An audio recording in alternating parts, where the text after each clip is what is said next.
que fez o contato, e uma boa noite, boa tarde, bom fim de tarde para todos e para todas. É uma alegria, né, poder estar aqui nesse grupo tão seleto. Eu já estive há alguns anos em Brasília, num outro encontro também promovido pela Comissão Justiça e Paz, mais ou menos sobre uma temática semelhante. E então é um tema sempre desafiador, né, conversar sobre essa temática da comunicação no Papa Francisco não tanto, né, mas a mídia católica no Brasil. Então, eu vou tentar me manter nesse tempo, mas a Sueli tinha comentado isso, mais ou menos 30, no máximo 45 minutos, mas vou tentar falar uns 30 minutos, né, para a gente ter um tempo maior também de diálogo aqui, que eu acho que é sempre mais rico para as duas partes, né? Também as perguntas são sempre desafiadoras. Então, o tema da comunicação católica, né, sempre me interessou. Só uma pergunta, Sim, professor, por favor. Você sim. quer que ele ajude a informar quando chegar perto dos 30 minutos ou você Pode ser, mesmo melhor. controla? Não, Melhor? pode ser, porque daí eu também me organizo aqui na fala. Tá bom, Aí então. ficamos dentro do tempo. Professor, desculpa também, gente, interromper, professor, desculpe. Sim, sim, sim. Na verdade, para uso nosso, inclusive, para consultas posteriores e para engrandecer o nosso conhecimento, a gente tem gravado as reuniões. Se eu tenho alguma objeção quanto à gravação, Não tem eu já problema. até comecei aqui, mas eu falei, assim que eu tiver oportunidade, eu pergunto e, se for o caso, interrompo. Tá certo. Não tem problema. Pode ser gravado. Tá ok, muito obrigado. Desculpa que eu já fui falando aqui. Porque... Não, mas na verdade nós nos atropelamos também. Já era para eu ter Não. começado no início falado sobre isso e eu acabei me esquecendo. Sim, não, tranquilo. Mas não tem problema. Também, se alguém quiser me interromper na fala, levantar algum outro comentário, alguma pergunta, sem problemas também, a gente vai construindo juntos aqui o diálogo.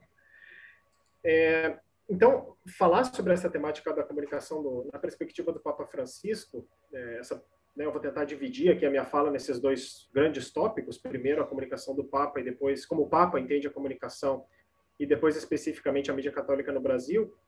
Eu acho que como eu disse, um tema muito desafiador, mas, ao mesmo tempo, muito necessário por aquilo que a gente vem vivendo no país e, particularmente, no contexto da comunicação católica, né, nesse cenário do governo atual, né?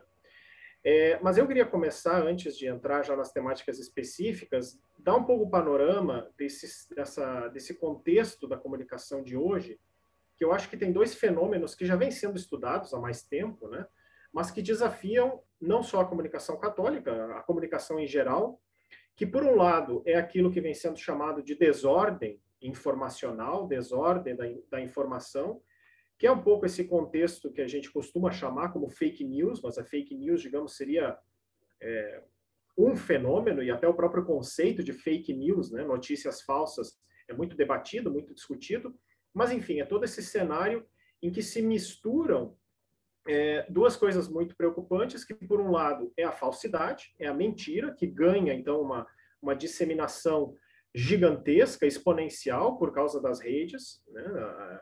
Uma comunicação em rede que um manda para vários, esses vários mandam para inúmeros outros, então a capilaridade que a comunicação vai ganhando, também do ponto de vista dessa falsidade, mas que não é só uma falsidade, mas é uma falsidade misturada também com aspectos de nocividade, de agressividade, de violência, né? Os discursos de ódio mesmo. Então, essa relação entre o falso e o nocivo que vem permeando e embebendo aí os processos de comunicação, que obviamente afetam mais a comunicação propriamente social, digamos assim, o tecido social, os grupos de WhatsApp, as conversas nas redes sociais, mas que chega também e afeta muito fortemente as grandes mídias, assim chamadas, né? Os grandes canais de televisão, jornais, enfim, revistas, rádio, em que isso também vai penetrando, né, aos poucos, e vira, inclusive, quase uma política de Estado, como a gente vem vendo nesses últimos anos.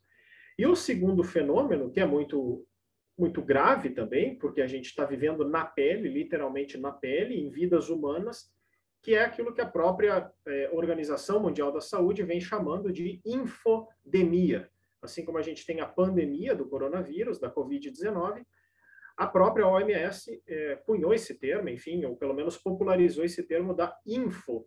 pandemia, porque também se preocupou do ponto de vista dessa disseminação de desinformações, de mentiras, de boatos em torno do vírus, das vacinas, dos possíveis tratamentos, dos possíveis remédios que talvez curariam a doença, enfim, essa disseminação de informações que prejudicam, né, quando não impedem até o combate verdadeiro à pandemia. Né? E, de novo, isso muitas vezes se tornando política de Estado, como a gente viu não só no Brasil, mas em outros países, né? Nos Estados Unidos, enfim, outros países que isso quase se tornou uma política de Estado também, com interesses diversos, né? Mas principalmente político-econômicos, nessa disseminação, ou pelo menos na permissão para que essas informações se disseminem no tecido social. Então, aqui só para dar alguns dados, para a gente ter um pouco a dimensão disso, algumas pesquisas recentes, né? Uma que foi publicada em meados do ano passado, falou que o WhatsApp é, sem dúvida, a principal polo, a principal rede de disseminação, né, de desinformação sobre a Covid. Foi feito um levantamento das notícias, das imagens, enfim, dos memes, como se dizem, né, essas imagens rápidas, de pouca informação, que circulam aí. Então, 73%, quase 74% dessas informações e notícias falsas sobre a Covid circularam só pelo WhatsApp. Né? Então, a grande maioria da desinformação circulando por aí, porque é esse meio, enfim, que não tem muito controle, as informações vão de pessoa para pessoa, não tem intermediários que possam filtrar. Então, o WhatsApp hoje, promovendo essa desinformação não só do ponto de vista político, como a gente viveu há 2 anos, já 3 anos praticamente, mas também do ponto de vista da saúde. E a própria OMS levantou em abril do ano passado, né, o auge da pandemia foi em março, quando a pandemia realmente se tornou global. Em abril, a OMS publicou um relatório dizendo que só naquele mês, só em abril, foram carregados 361 milhões de vídeos no YouTube referentes à Covid-19. E aqui, do ponto de vista geral, tanto com boas informações quanto com más informações. Mas 361 milhões de vídeos em apenas um mês, sendo que era o primeiro mês, digamos assim, depois do início da pandemia, ou pelo menos do anúncio da pandemia. Então, só para a gente ter uma ideia da quantidade de informações que circulam sobre uma temática específica. E apenas em março, então, quando a pandemia realmente se tornou global, foram postados cerca de 550 milhões de tweets no Twitter, também com termos ligados à pandemia.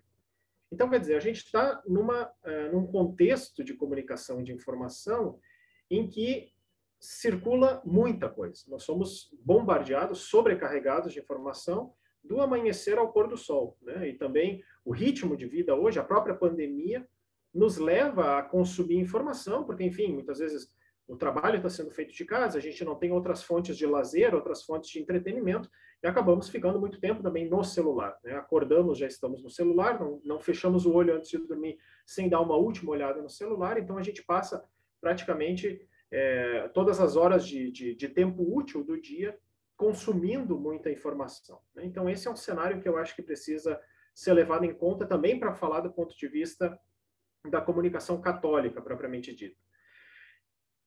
E dentro desse panorama, então, para começar falando do Papa Francisco, a gente tem alguns elementos centrais que ele destaca dessa comunicação. Né? E um primeiro que eu queria trazer aqui, que foi dito já no primeiro discurso que ele fez para os comunicadores, logo depois do conclave, quando ele se encontrou com os jornalistas que estavam lá cobrindo a comunicação vaticana. Né? Isso foi no dia 16. Ele foi eleito no dia 13, se não me engano, de março. No dia 16, então, ele se reúne com os jornalistas que ainda estavam lá em Roma e vai falar um pouco de como que ele considera a importância da comunicação. Né? Mas ele vai destacar 3 elementos centrais para a comunicação em geral, que são já clássicos da própria doutrina social da Igreja, da própria tradição da Igreja, mas que ele destaca nesse discurso, que eu acho bem interessante de retomar, porque vão estar ligadas depois às últimas 3 mensagens, que eu quero destacar também para o Dia Mundial das Comunicações do Papa Francisco, que são eles: a verdade, a bondade e a beleza. Então, ele vai destacar essa tríade, esse tripé, como aquilo que sustenta a comunicação do ponto de vista do Papa Francisco. né? E ele vai dizer, essa tríade tem muita ligação também com a própria missão da igreja, porque a igreja também existe para comunicar precisamente isso, a verdade, a bondade e a beleza em pessoa, né? No caso, a pessoa de Jesus. E ele vai finalizar esse discurso dizendo, deveria ficar claro que somos todos chamados não a comunicar a nós mesmos, mas essa tríade existencial formada pela verdade, bondade e beleza. E nessas mensagens que eu queria destacar desse último período, elas estão, em primeiro lugar, muito ligadas com esse contexto da desinformação, e, por outro lado, numa leitura aqui que eu tento fazer, cada uma delas está, de algum modo, ligada a essa tríade, a verdade, a bondade e a beleza. A primeira dessas últimas mensagens foi a de 2018, quando o Papa Francisco escolheu como tema geral justamente as fake news. O título oficial é A Verdade vos tornará livres, que é uma citação de João 8, que, aliás, também está muito ligado com aquilo que a gente vem vivendo no país, né? Citado pela boca de outra pessoa, né? A verdade vos tornará livres, fake news e jornalismo de paz. Então, a mensagem já traz essa ideia da verdade, né? Mas é muito interessante como o Papa Francisco vai construir essa perspectiva da verdade, porque ele vai destacar a verdade como algo relacional. Então, uma verdade que não é nem absoluta, digamos, sem vínculos com nada, né? Uma verdade transcendente que simplesmente nos chega, e nem uma verdade relativa em que, digamos, o ponto definidor dessa verdade é o próprio eu. Não, pelo contrário, que o Papa Francisco vai definir a verdade como uma verdade relacional, em que ela precisa ser construída no diálogo, portanto, né? na comunicação mesmo, entre as pessoas, entre as culturas. E nessa mensagem ele vai falar claramente da ideia de desinformação, de como combater essa desinformação, justamente para evitar essa difusão de fake news, de notícias falsas, mas principalmente para redescobrir a responsabilidade pessoal de cada um na comunicação da verdade. Então aqui ele desafia não só os profissionais da comunicação, mas todas as pessoas. Essa é uma característica também do Papa Francisco, como ele percebe que hoje a comunicação é realmente social desse ponto de vista, quer dizer, todos podem de algum modo comunicar algo, inclusive para o mundo inteiro. Então, a responsabilidade pessoal de cada um nessa comunicação da verdade. Uma verdade, de novo, que se constrói na relação entre as pessoas. E uma verdade que, por sua vez, é avaliada, discernida a partir dos frutos. Então, ele vai dizer, tudo aquilo que gera desunião, divisão, violência, não é verdade.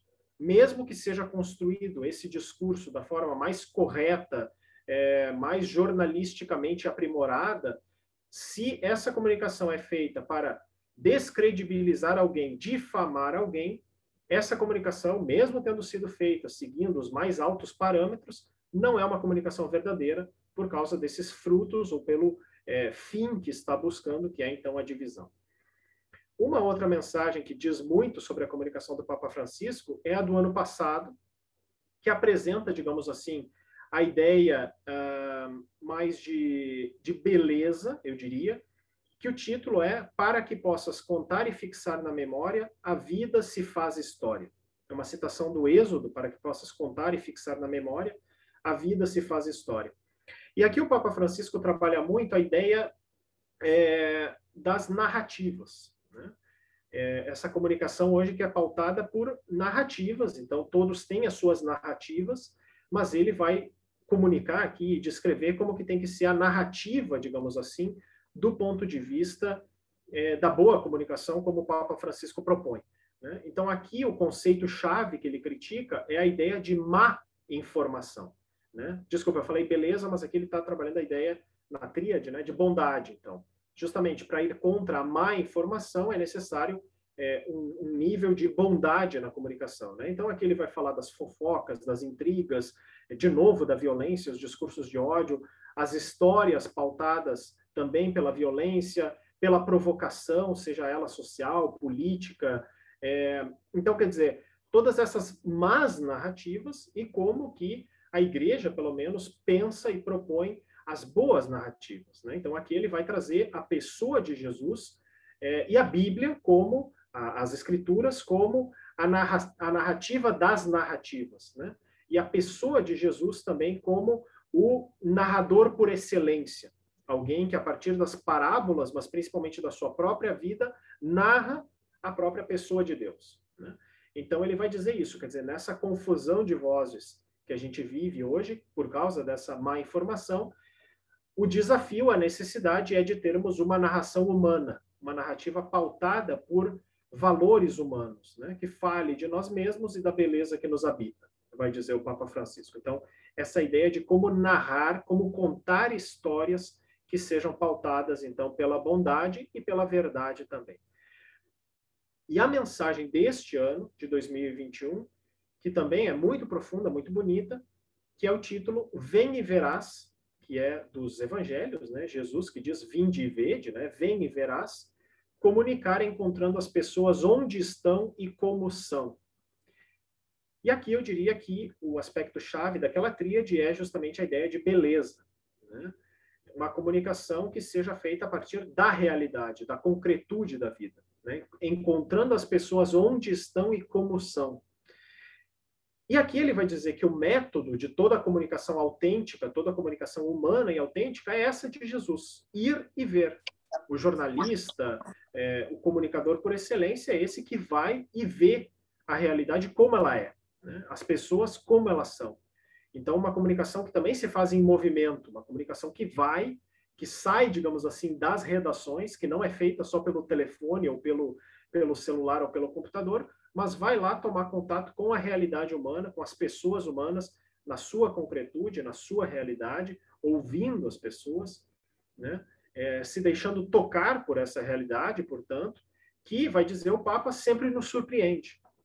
Então, também tem aqui um aspecto de uma comunicação até estética, eu diria, né? Eu até escrevi um texto sobre isso, porque é uma comunicação que toca, que vai ao encontro da realidade, que busca tocar a realidade, mas que também se deixa tocar por ela. E, portanto, quando essa comunicação tocada pela realidade é feita, ela também consegue tocar os seus públicos. Então, promover, digamos assim, uma experiência até estética, no alto sentido da palavra, né? Quando hoje a gente vive um panorama da comunicação mais profissional, que é uma comunicação fria, uma comunicação de comunicados, como vai dizer o Paulo Freire, né? Uma comunicação que se torna mecânica, automática. E aqui o Papa Francisco, eu acho que está desafiando que a gente retome essa comunicação pautada por um certo humanismo, a gente poderia dizer, uma certa experiência humana, quer dizer, pessoas que se comunicam com pessoas, né? E a gente vê essa realidade da pandemia também como demanda uma comunicação mais humanizada, não só essa comunicação fria dos números, dos relatórios, dos gráficos, mas uma comunicação que consiga também se deixar tocar por essa realidade, né? E ser, de algum modo, profética nesse sentido também. Então, eu acho que o Papa Francisco, nesses últimos anos, ele vem retomando um aspecto da comunicação que eu diria antropológico, digamos assim, né? Uma comunicação que parte da realidade humana, que não se deixa levar nem por métodos, nem por estratégias, nem por interesses, mas que busca três elementos centrais que eu acho que o próprio magistério dele social vem destacando, que estão muito pautados também por essa ideia do social, justamente, né? Que ele vai falar do amor social, se não me engano, na Laudato Si, ele fala também da amizade social, e agora, na Fratelli Tutti, ele fala do diálogo social. E ele coloca esse adjetivo social nesses três aspectos, né? No amor, na amizade e no diálogo. E eu acho que aqui o Papa Francisco ele também consegue ressignificar social quando a gente fala em comunicação, que não é só pelo fato de ser uma comunicação que chega a toda a sociedade, mas resgatar essa ideia antropológica, portanto, de uma comunicação que tem que ser pautada pelo humano que está em jogo nessa comunicação. E, portanto, social porque se dá entre pessoas humanas, né? E que, portanto, ajuda a construir também esse amor social, essa amizade social e esse diálogo social que ele tanto pede. Porque ele percebe esse tecido social que vem se desfazendo nos últimos anos, né? Não só em países como o Brasil, Estados Unidos, por governos que promovem isso como política de Estado, mas no mundo inteiro. Uma realidade contemporânea marcada por essa cisão das relações, das culturas, das experiências de vida, e o Papa Francisco resgatando essa ideia do social, portanto, que está muito ligado também com a comunicação como um processo que ajuda a reconstruir, a recosturar, digamos assim, esses laços e esse tecido social que vem se rompendo nos últimos anos. E aqui, então, eu pulo, aproveitando também o pensamento do Papa Francisco, para falar um pouco das mídias católicas, especificamente, né? Claro que tudo isso tem a ver com as mídias católicas. Mas tem 2 documentos últimos do Papa Francisco que ele vai falar das mídias católicas de uma forma bastante forte e contundente. A primeira foi numa exortação apostólica recente, a Gaudete et Exsultate, que é sobre a santidade, um tema que não tem relação direta, digamos assim, com a comunicação, mas num dos parágrafos, lá no parágrafo 115, ele vai falar e criticar o fato de que os cristãos fazem parte de redes de violência verbal através da internet e vários fóruns ou espaços de intercâmbio digital, né, que eu estou citando. Então, quer dizer, cristãos que fazem parte de redes de violência verbal. E ele vai dizer que isso acontece também nas mídias católicas, né, onde, cito, é possível ultrapassar os limites, tolerando-se a difamação e a calúnia e parecendo excluir qualquer ética e respeito pela fama alheia. Então, ele é bem forte nesse número, né? Em primeiro lugar, redes de violência verbal, e depois a ideia de difamação e calúnia, e inclusive falta de qualquer ética e respeito pela fama alheia nas próprias mídias católicas.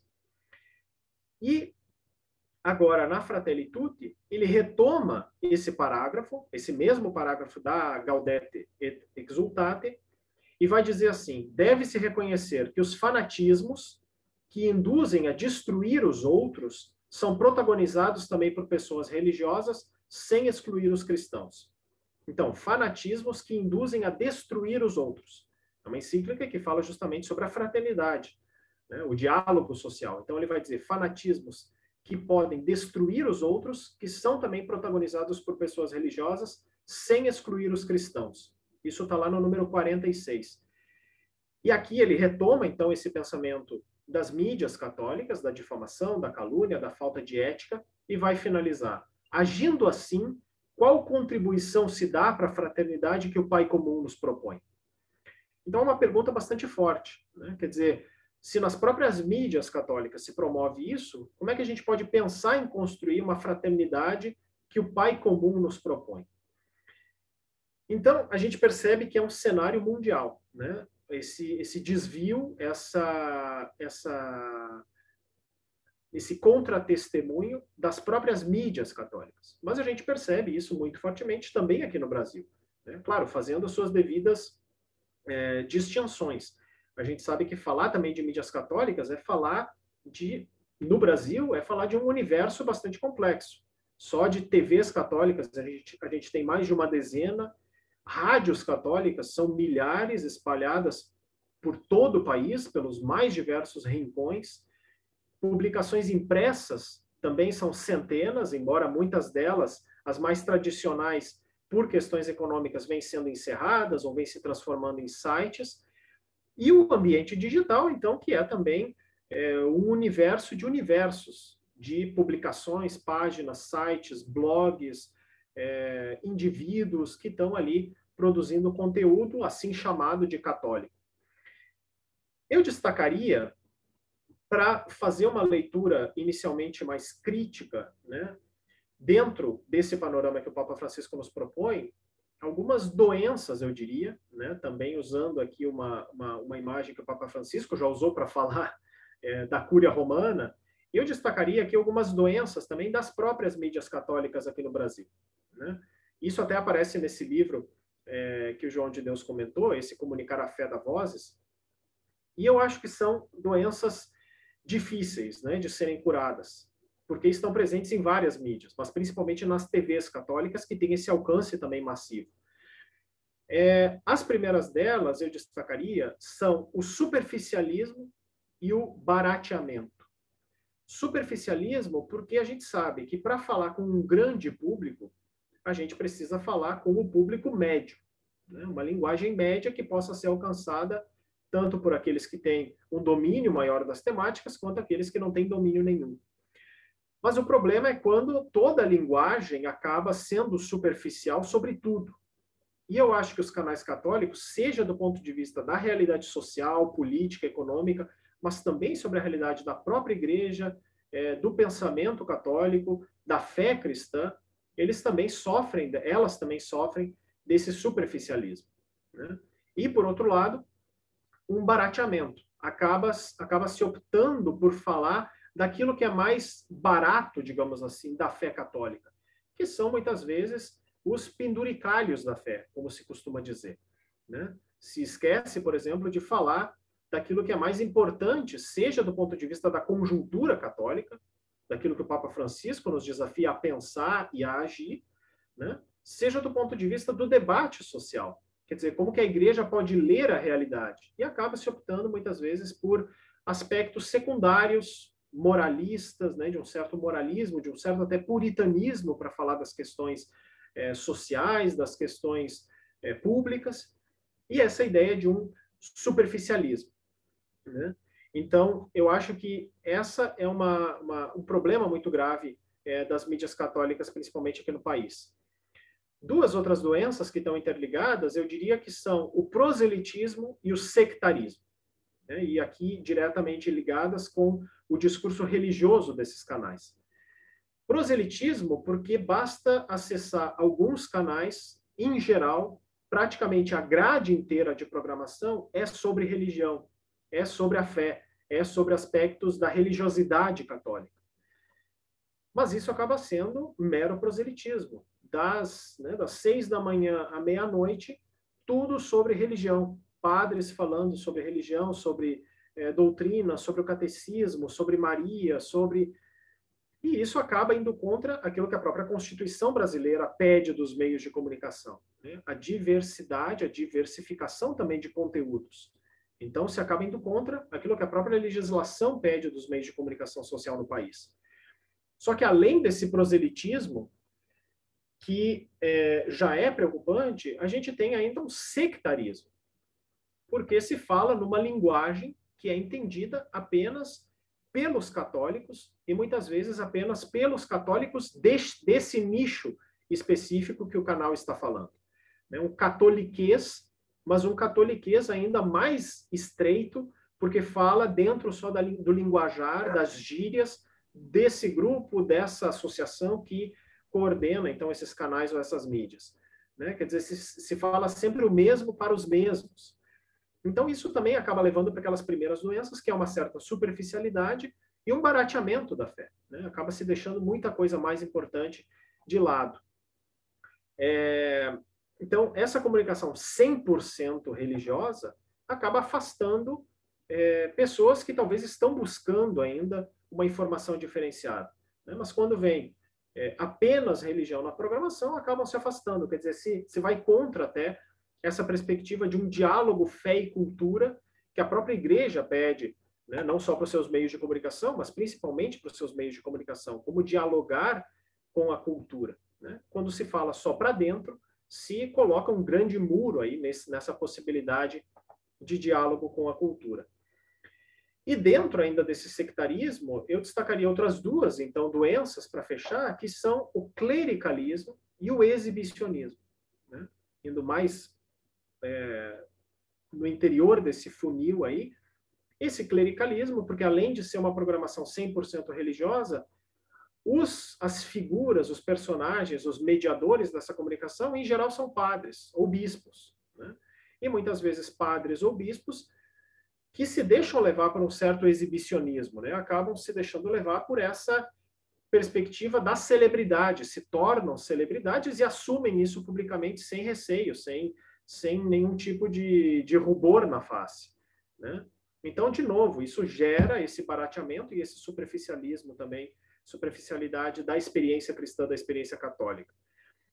Então, os padres midiáticos, né, tudo aquilo que essa mídia massiva gera no sentido de fama, no sentido de visibilidade, isso afeta muito com a própria psicologia dessas pessoas. A gente tem o caso recente de uma das TVs católicas lá do Goiás, né, que está em investigação, mas um padre também que está envolvido em todo esse escândalo que tem a ver com aspectos da vida sexual dele, tem a ver com aspectos da vida financeira dele,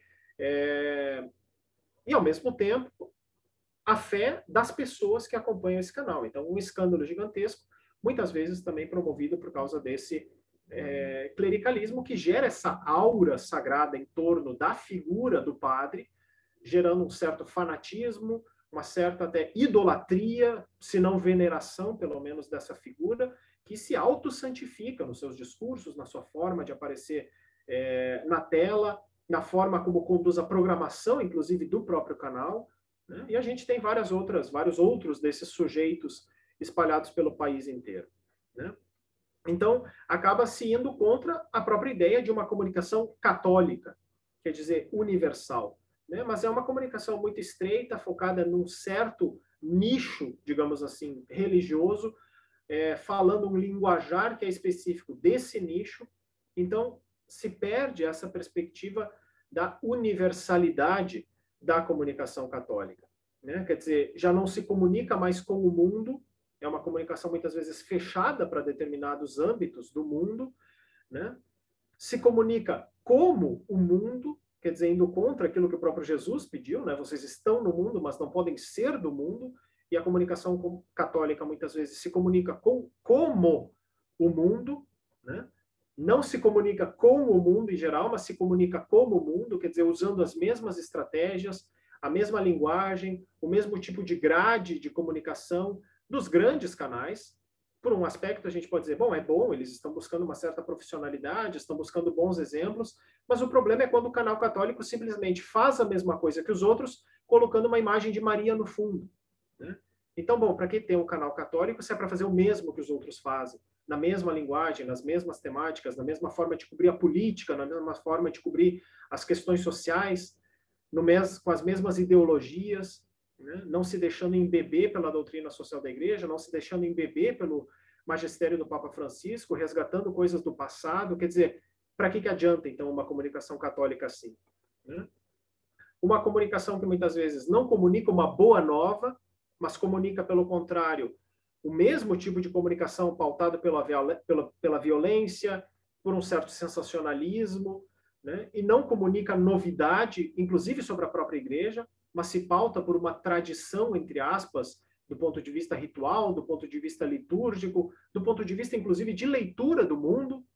Então, se busca lá o catecismo, se busca, não sei, João Paulo II, se busca Bento XVI, e se esquece que nós estamos numa realidade, num tempo em que o Papa é outro, e, portanto, o magistério que ele pede, as ideias-chave para se trabalhar as questões sociais, políticas, econômicas, ecológicas, são outras, talvez com uma certa continuidade, mas com uma ênfase totalmente diferente, né? Então, se esquece essa novidade do tempo presente, inclusive, digamos assim, numa leitura cristã que o próprio Espírito vem inspirando na Igreja, né? E, por fim, uma comunicação que não se faz com a vida, né? Com a vida, inclusive, institucional, porque se pauta por um contra-testemunho, muitas vezes, né? As próprias figuras, lideranças, vivendo vidas duplas.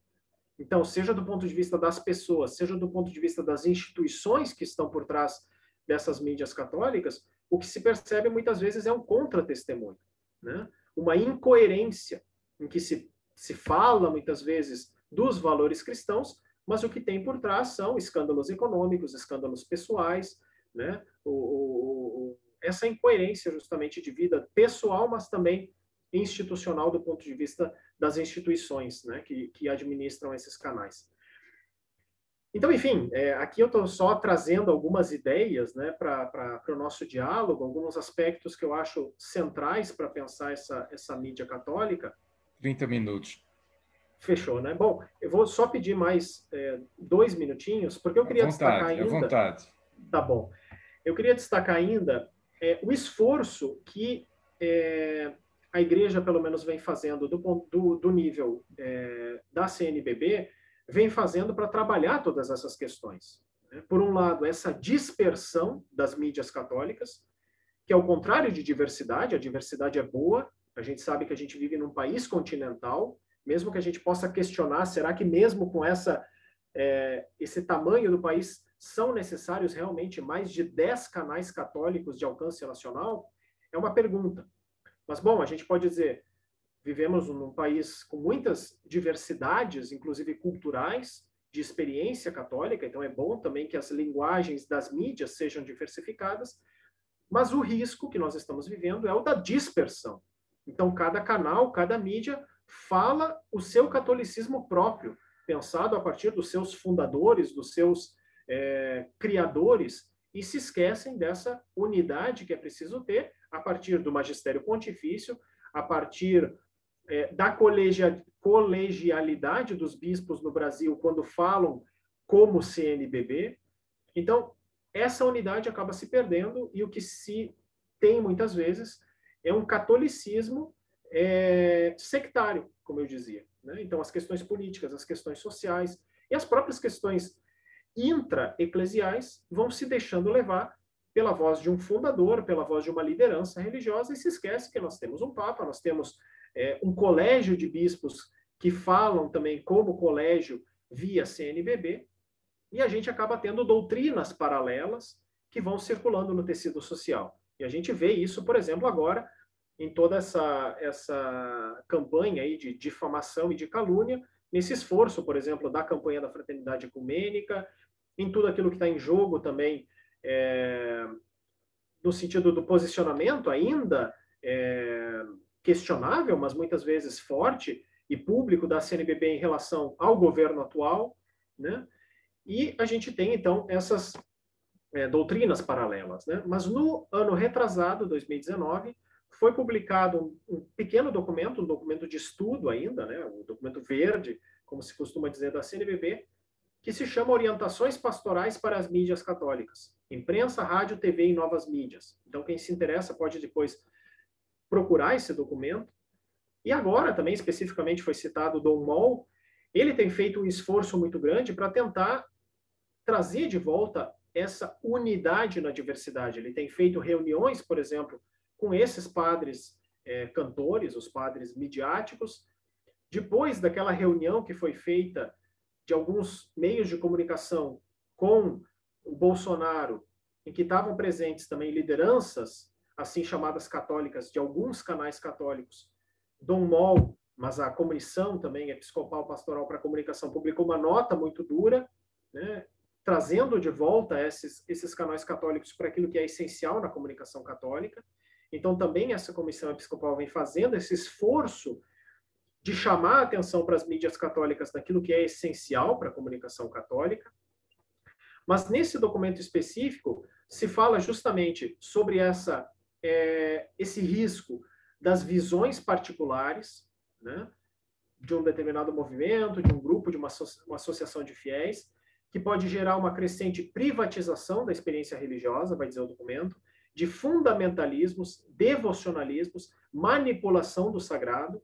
Então, é uma crítica bastante dura a essa leitura enviesada da doutrina, né, da tradição com T maiúsculo da Igreja. Depois, se critica bastante, por um lado, a negação da política, da boa política, quer dizer, canais que fogem de qualquer tipo de debate que envolva a vida social no país, mas, por outro lado, o risco de uma instrumentalização partidária das mídias católicas, né? Por exemplo, essa reunião foi escancarado isso, né? Uma subserviência ao governo e às verbas do governo para aquilo que é de interesse das mídias católicas.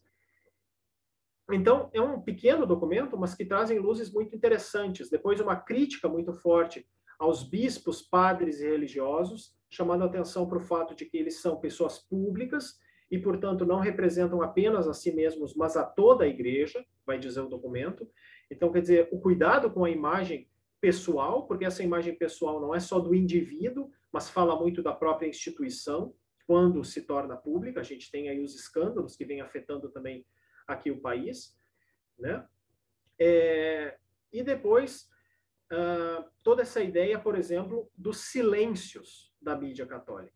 E aqui eu encerro com isso, que vai se falar, por exemplo, os silêncios a respeito da crescente violência, da perseguição e da criminalização de lideranças camponesas, indígenas e de entidades que defendem os direitos humanos na região da Amazônia brasileira, né? E aí o documento vai dizer: conscientes de que a Igreja sempre esteve comprometida com o combate e a superação da violência, as mídias católicas precisam se empenhar em dar maior visibilidade a essa realidade.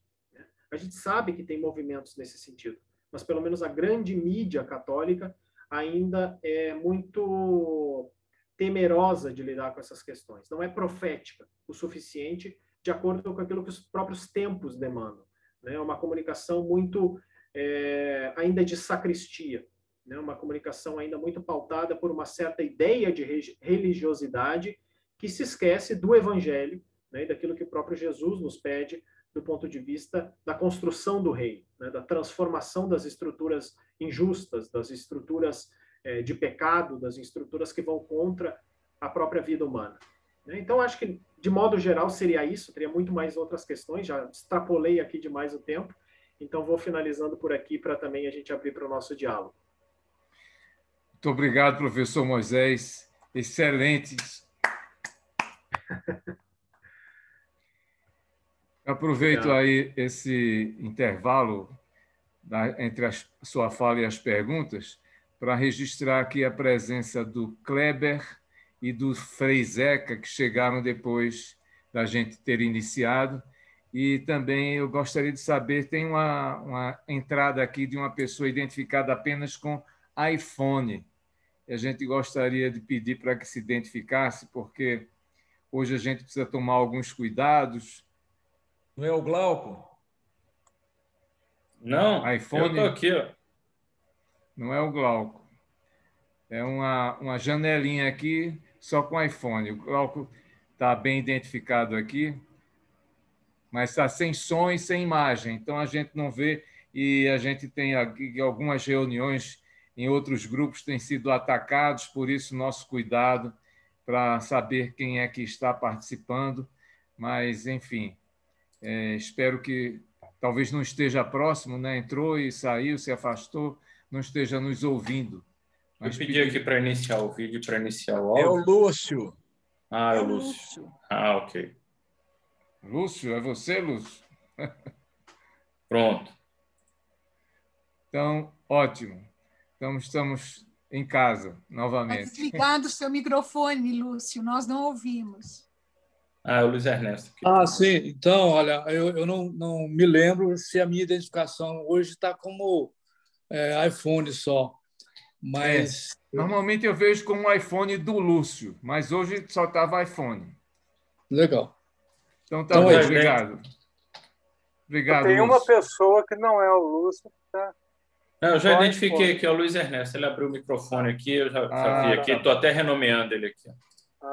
Beleza. Pronto. Tá ótimo. Okay. Feito. Obrigado, Glauco. Nada. Então, a gente abre agora para as perguntas e eu tomaria aqui a liberdade de colocar já as questões que foram encaminhadas pelo Tadeu, porque talvez até você já tenha respondido a algumas delas. Mas, enfim, ele pergunta sobre a mídia católica brasileira, parece, em sua maioria, enquanto conjunto conformado por meios distintos, rádios, revistas, jornaizinhos, TV, etc., majoritariamente impulsionado e controlado por católicos conservadores, se não ultramontanos. Daria para você passar os dados empíricos a respeito atualmente disponíveis, ou seja, qual o percentual de rádios, revistas, jornais, etc., que estão em mãos conservadoras ou reacionárias, e qual o percentual desses instrumentos hoje utilizados pelos católicos de esquerda à base de apoio do Francisco? Essa é uma das perguntas dele que eu coloco para você inicialmente, e as outras, tem outras duas que eu coloco nas outras rodadas que teremos. Agora, normalmente, professor Moisés, a gente faz um conjunto de 4 intervenções e aí você responde a essas 4 e a gente retorna para uma nova rodada. Pode ser assim? Pode ser, ótimo. Melhor até. Uhum. Então, eu aproveito para colocar uma outra também, essa minha, que é em cima de uma questão que tem sido objeto de muita discussão nossa aqui, que é sobre a formação do clero, né? Quer dizer, como é que essa questão, essa comunicação pode alcançar, essa forma de comunicação, essa tríade, pode alcançar o clero em sua formação, porque a gente vê uma certa dificuldade. Se a gente não for na causa, na origem disso daí, a gente vai ficar reproduzindo uma forma de comunicação que não é a mais adequada, que não é a mais profética que a igreja precisa. Então, estão inscritos aqui, agora está inscrita a Sueli, e peço que quem quiser se inscrever, que faça pelo chat aqui, porque fica mais fácil da gente controlar. Mas quem não conseguir, relevante a mão e a gente vai vendo aqui. A Jussara também levantou a mão ali no vídeo. Então, temos agora a Sueli, depois a Jussara. Sueli, pode abrir seu microfone. Muito obrigada, Moisés, foi muito bom. Mas, Moisés, é muito difícil reconhecer a sua fala nas nossas mídias católicas. É muito difícil. Eu nunca vi um documentário falando, por exemplo, das chacinas de São Paulo ou do Rio de Janeiro. E, no entanto, estão mais próximos. Eu fico me perguntando e te pergunto, porque não sei a resposta, se de fato essas emissoras são católicas ou elas têm uma inspiração católica e são privadíssimas. E precisava ser dito isso, que elas pagassem os impostos que têm que ser pagos, fossem submetidas às leis de comunicação, porque é muito fácil a gente ficar falando das emissoras evangélicas e a gente não olhar para dentro de casa. E a gente tem tido assim essa oportunidade de ver, né, que a gente tem sido até muito, e às vezes, agressivo nas nossas afirmações em respeito aos pentecostais das outras igrejas e com pouca análise crítica para dentro de casa. Eu, sinceramente, eu não consigo identificar essas emissoras como emissoras de raiz evangélica católica. Era o que eu gostaria de perguntar, se realmente elas são católicas ou são empresas privadas que têm uma inspiração, se valem de inspiração, enfim, católica, sem se submeter à CNBB.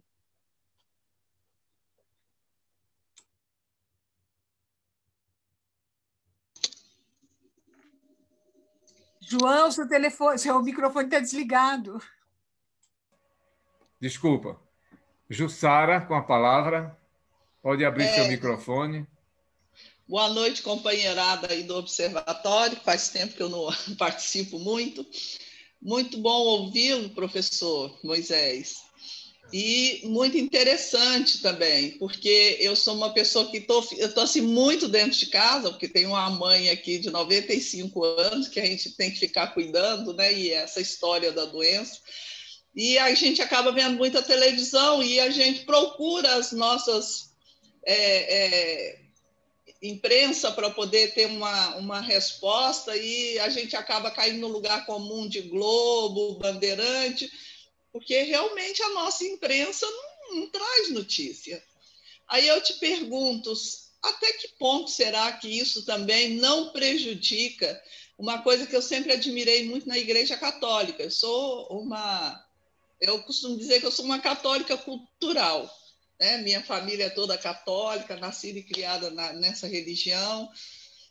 E uma das coisas que eu já até falei para o padre Hernando, que eu admiro muito na Igreja Católica, é que ela tem uma unidade que, por exemplo, a missa de hoje é a missa no mundo inteiro.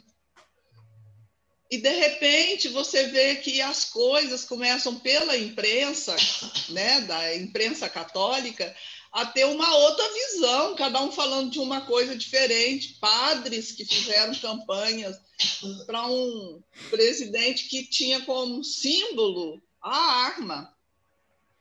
Então, assim, parece que ela perdeu um pouco essa unidade que ela sempre teve. Caiu? Não, estou ouvindo.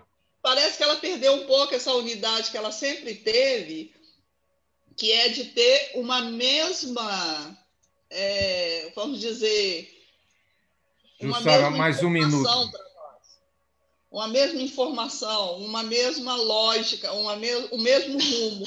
Parece que cada um dessa imprensa, cada uma dessas tendências da igreja tem um catolicismo, que fica até parecendo que são várias igrejas evangélicas dentro de uma igreja grande, cada um falando do seu, sem um ponto de unidade, apesar de a gente ter o Papa. Eu não sei se eu consegui me fazer entender, mas eu tenho a impressão que a gente está perdendo um pouco essa unidade que a gente sempre teve da Igreja Católica. E Obrigado, vários Jussara. grupos religiosos falando cada uma coisa da cabeça deles.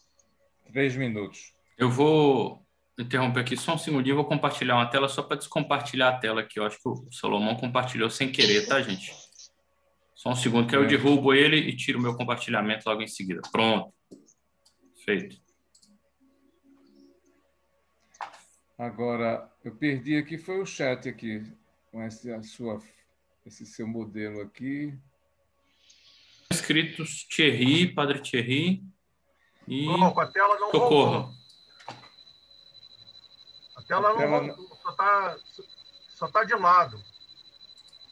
Hã? Não, mas não está compartilhando mais, não. Não, ele não estava compartilhando nada. Foi um acidente. Veja aí. A tela ficou sem mostrar aqui, mas tudo bem. O Glauco, nós já estamos com 4 perguntas. Tem a do Tadeu, sim, tem claro. a minha, tem a da Consuelo e a da Jussara. Talvez o professor Moisés pudesse responder. E o Luiz Gonzaga está pedindo inscrição também, Glauco. Mas não foi a Consuelo, foi a Sueli. Perdão. Falei Sueli. Falei Consuelo. Desculpas. Então, com a palavra, professor Moisés. Ok. Bom, em primeiro lugar, obrigado pelas perguntas de cada um e cada uma. Perguntas são difíceis, né, de responder. Sobre a primeira pergunta da mídia, se eu tenho dados, né, é difícil de falar porque, como eu disse, é um cenário bastante diversificado. Mesmo que as TVs sejam menos, a gente consiga contar praticamente na palma das mãos, mesmo entre elas é difícil categorizar em que elas são conservadoras e em que elas são talvez mais progressistas, né? Depende, claro, em geral a gente pode fazer uma categorização clara e dizer que as que são mais progressistas ou do ponto de vista político de esquerda são pouquíssimas, se é que alguma delas é efetivamente. Né? Mesmo talvez a que me parece mais progressista, que seria a TV Aparecida, mas mesmo ela, dependendo do programa, dependendo do comentarista que aparece no telejornalismo, a gente pode colocar em xeque também essa afirmação. Na questão das rádios, aí fica mais difícil ainda, porque são milhares de rádios, né, comunitárias, rádios locais, dos impressos também, depende da congregação que está por trás de determinada publicação, como é que o editor específico está lidando com as questões. Eu mesmo tive essa experiência, eu era colunista de uma revista impressa católica, que o editor trazia as pautas mais progressistas possíveis. Trocou o editor, um outro padre da congregação, mudou completamente a linha editorial. Então, a gente está muito ao sabor também de quem está à frente de cada uma dessas organizações. Né? Mas eu diria que, de modo geral, seja do ponto de vista da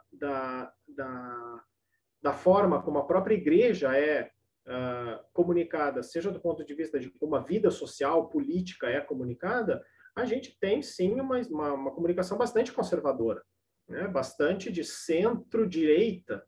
Né? É difícil ver algum tipo de experiência comunicacional um pouco mais progressista. Alguns sites, né, algumas experiências na internet, rádios talvez a gente tenha mais, aí sim, né? Então é difícil, até, inclusive, de ter dados mais concretos sobre isso, inclusive dados oficiais de quem são essas mídias, né? Eu costumo me pautar pela Signis, a Signis Brasil, que é uma associação de direito pontifício, ela é uma organização mundial que reúne as mídias católicas, ou pelo menos que se auto-intitulam católicas, né, uma das outras perguntas também questiona a respeito disso, mas é então uma organização internacional que vem de outras organizações já da época do início do século passado, né, a partir das primeiras produtoras de cinema, de rádio, né, lá no início da comunicação massiva, e que gerou então a atual Signes. E no Brasil tem a Signes Brasil. Nem todos os canais católicos são filiados a essa Signes, assim como nem todas as rádios, ou pelo menos as redes de rádios, são filiadas. Mas as que se filiam, digamos assim, ganham essa chancela um pouco mais oficial, porque estão todas sob esse mesmo guarda-chuva, então, que a Signes representa, e a Signes, justamente por ter essa vinculação direta, né, com a Santa Sé, ganha pelo menos um pouco mais de autoridade, né, um pouco mais de representatividade para falar de quem é a mídia católica, né? Então, pelo menos atualmente, do ponto de vista das TVs, que são as, né, que a gente pode falar, que eu até abri o site para ver, são vinculadas às Signes: a TV Século XXI, a Canção Nova, a Rede Aparecida, a TV Horizonte, né, de BH, a TV Nazaré, a TV Imaculada, da Milícia da Imaculada, e a Rede Vida, e a TV Evangelizar, ali de Curitiba, né, do Paraná, do Padre Reginaldo Manzotti. Então, do ponto de vista da TV, são essas. Falar do ponto de vista do espectro político é bastante arriscado, né? Como eu disse, eu diria que a grande maioria ainda opta por seguir a tendência do cidadão médio brasileiro, né? Elas falam para para cidadãos médios brasileiros, né? Então, também na questão política, é difícil que alguma dessas emissoras seja um pouco mais profética nesse sentido, né? Progressista nas questões sociais, principalmente. E aqui eu já pulo para essa outra questão, se efetivamente são redes católicas ou de inspiração católica. Aqui também é difícil de dizer, né? Quem que dá a chancela para que essas emissoras se digam católicas? Bom, uma das formas é essa: estão vinculadas ou não à Signes, né? Porque a Signes também atua diretamente em relação com a CNBB, embora não esteja abaixo da CNBB, é uma outra associação, né? Tem estatuto próprio, digamos assim. Mas a própria CNBB não tem uma forma de vinculação dessas emissoras, né? Ou de controle sobre essas emissoras. A CNBB tem essa Comissão Episcopal Pastoral, que é hoje presidida pelo Dom Mol, mas que é uma comissão de animação, de reflexão, mas que não tem nenhum tipo de ingerência sobre essas emissoras, porque cada emissora é uma empresa, no fundo, né? Como a irmã Sueli falou, não deixa de ser uma empresa. Tem CNPJ. Inclusive, né, nessa reunião que houve com o Bolsonaro, as próprias redes que estão vinculadas, muitas vezes, a congregações religiosas, as próprias congregações religiosas depois emitiram notas dizendo que a emissora tem um estatuto próprio, tem uma associação própria, tem normas próprias e, portanto, a própria congregação não tem como ter ingerência sobre a rede, né? Então, quanto menos a própria CNBB.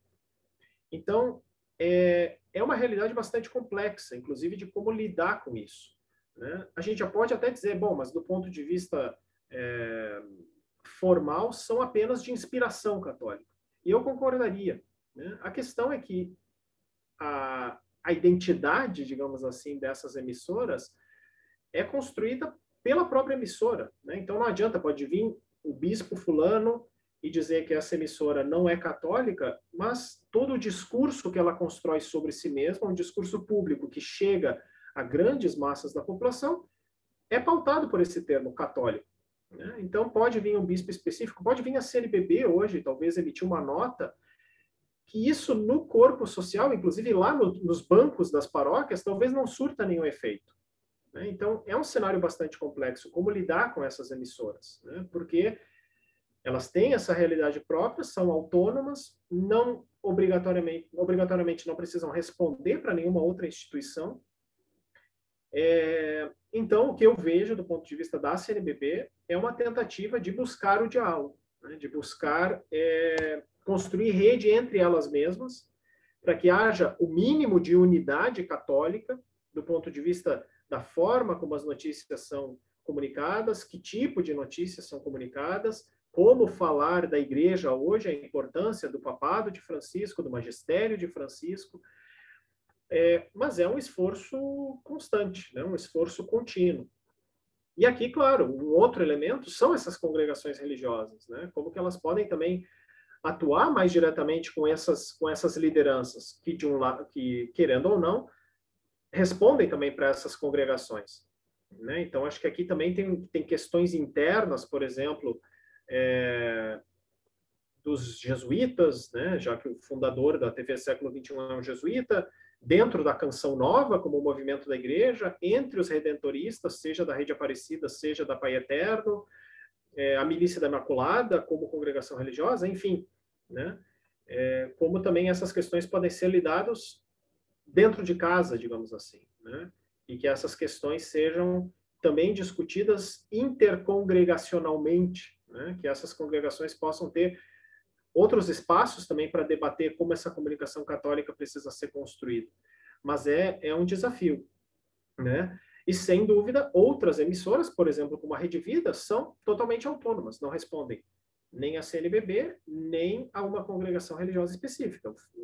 Mesmo que os fundadores lá tenham sido alguns bispos, mas os gestores atuais são todos leigos, empresários, e respondem para si mesmos, né? E têm o apoio de bispos atuais, e que, portanto, também a relação com a própria CNBB se torna muitas vezes marcada por atrito, por tensão, né? Porque a gente sabe que entre os próprios bispos também as questões não são consensuais. Mas eu acho que esse esforço, pelo menos, de tentativa de diálogo, de tentativa de construção de rede, de ter alguns princípios-chave bastante claros, né? Eu acho que esse esforço vem sendo feito nos últimos tempos, inclusive por causa desses escândalos, né? Eu acho que essas crises têm esse aspecto positivo porque mexem, digamos assim, nessa realidade que às vezes entra no piloto automático e a gente já não consegue mais nem encontrar formas de gerar crítica positiva. Então, acho que esses escândalos, quando bem trabalhados também do ponto de vista da crítica, do ponto de vista do acompanhamento por parte da própria igreja, geram frutos positivos, né? Então, é uma das formas, pelo menos atuais, que a própria realidade vem trazendo à tona para que essa unidade entre a mídia seja possível. A gente tem experiência em outros países em que a conferência episcopal administra isso de uma forma muito mais central, né? A gente tem, por exemplo, na própria Itália, o canal público católico é um canal da Conferência Episcopal Italiana. O jornal católico principal do país é um jornal ligado diretamente à Conferência Episcopal Italiana. Então, claro, aí a gente tem um controle muito maior. Mas a Itália é um país muito menor que o nosso, com uma diversidade regional bastante inferior também à nossa, né?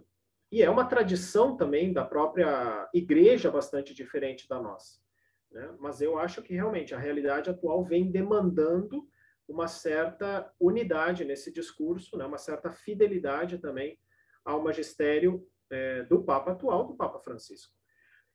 E isso eu já respondo também essa pergunta sobre a unidade, que sem dúvida é um desafio maior, né? Como eu dizia, quer dizer, essa fragmentação, esse sectarismo se deve ao fato de que muitas vezes uma congregação religiosa decide abrir um canal, decide abrir uma rede de comunicação, um santuário específico decide abrir uma televisão, por exemplo, né, o próprio Pai Eterno, a Rede Pai Eterno. Os redentoristas já eram administradores da Rede Aparecida, então a gente até pode questionar por que a mesma congregação, um padre da mesma congregação decide abrir uma outra rede, um outro santuário, um santuário específico, né, do interior do Goiás. Será que realmente era necessário ter uma rede de televisão? Professor Moisés, desculpe interromper, só pediria para o senhor administrar o seu tempo aí, porque desculpa, temos bom. outras perguntas também. Sim, desculpe estar fazendo essa intervenção, mas não, tá para a ótimo. gente poder atender as outras perguntas, né? Tá ótimo, eu vou me deixo levar. Mas então é isso, né? Quer dizer, como cada congregação também lida com essas realidades. E a unidade é esse desafio gigantesco, porque nós temos aí indivíduos, instituições específicas administrando essa comunicação. entrar num consenso, sabendo que isso envolve interesses econômicos, sabendo que isso envolve também interesses políticos e, por sua vez, interesses religiosos, é um desafio imenso, né? A gente está lidando aí com individualidades, com institucionalidades que têm a sua certa autonomia. Então, como gerar essa comunhão é um desafio enorme, mas que, como eu disse, eu acho que a CNBB, nesse último tempo, vem tentando enfrentar das formas possíveis. E, por fim, a pergunta sobre a formação do clero, eu acho que também é o desafio atual. Muito embora a comunicação já venha sendo trabalhada nos seminários, a gente tem uma visão de comunicação que é uma visão marqueteira, né? Como uma comunicação proselitista, uma comunicação muito voltada ainda para o eu dessa comunicação, uma comunicação muito linear, né? Uma comunicação em que o foco da comunicação é quem comunica, o produtor, o emissor, sendo que hoje, nesse âmbito das redes, a gente tem que repensar os próprios conceitos em torno da comunicação, né? E uma comunicação muito intra-eclesial, muito a partir da sacristia, uma comunicação ainda que não bebeu das fontes do Papa Francisco, uma comunicação em saída. Então, a gente vai pegando nos seminários, a gente até percebe a ideia de comunicação presente nos currículos. Mas é uma comunicação ainda pautada ou pelo marketing ou pela publicidade e propaganda. Uma comunicação que busca visibilidade, que busca a construção de marca, que busca gestão de crise, né? Quer dizer, os termos que estão aí no mercado, muito empresarial, né? Muito institucional, e não uma comunicação efetivamente pastoral, uma comunicação efetivamente cristã, pautada, digamos assim, por essa comunicação evangelizadora, né? Então, é um problema. Embora a comunicação venha ganhando força, ela vem ganhando força por um viés que não contribui, mas muitas vezes até prejudica nesse sentido de uma comunicação mais pastoral, mais conectada com a realidade mesmo do povo de Deus. Então, finalizo aqui para dar tempo para a nossa continuidade.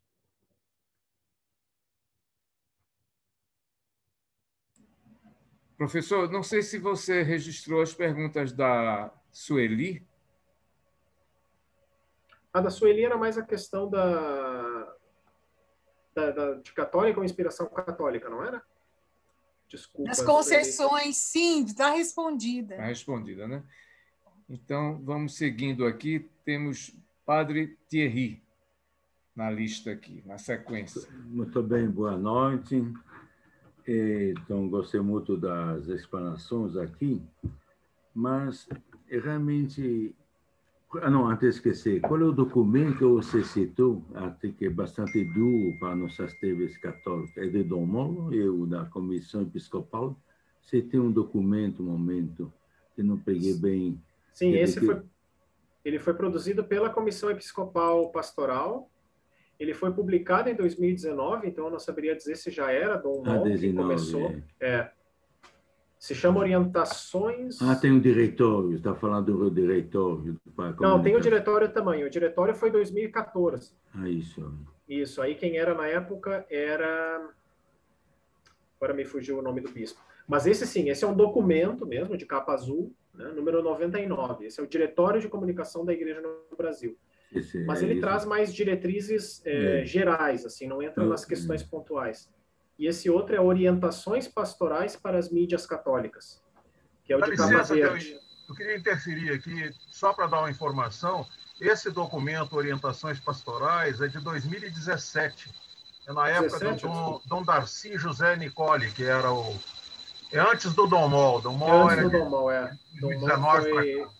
Isso. Tá bom, obrigado. Mas agora, um comentário que vai chegar uma pergunta. Falar um pouco a eclesiologia que temos nessas TV católicas é um pouco a religião do templo, dentro do templo, com os milagres, o sacramento, missa, cura, tudo o que quiser. Mas me incomoda falar que silêncio, realmente silêncio é muita coisa, como a senhora lembrou, silêncio, massacre de índios, de morte, assassino, assim de tudo. Silêncio. Mas não é só silêncio. Também são agressivos, militantes, tem uma militância. Para citar dois nomes, o Aquino, chamado professor Aquino, e também até o próprio padre Paulo Ricardo. Então, tem uma militância contra o que ele chama comunista, a teoria da libertação e os movimentos sociais, contra as partes sociais. Não é inofensivo, é pior que um silêncio. Então, tem realmente um projeto. Esse projeto está ligado ao mercado financeiro que sustenta, que parece que tem uma aliança entre essa televisão católica, a religião e o mercado, que faz que depende de quem paga. Mas realmente estou bem convencido, talvez abusa do mercado, mas tem uma postura muito de direita, em termos políticos, que faz que a gente pergunta, isso, no final de contas, não é uma manipulação da religião, ou TPO da fé? Ainda podemos falar de evangelização? Acho que isso é uma pergunta que a gente não pode escapar. Que realmente eu conheço, porque a CNBB tem muito bispo defendendo suas televisãozinhas, onde está, mas ele não tem coragem de enfrentar essa situação, mas uma conversão como nós, talvez ajude a contribuir para realmente abrir a caixa de Pandora das TV católicas. Obrigado, Padre Henri. A seguir, Socorro. Pode abrir seu microfone, Socorro.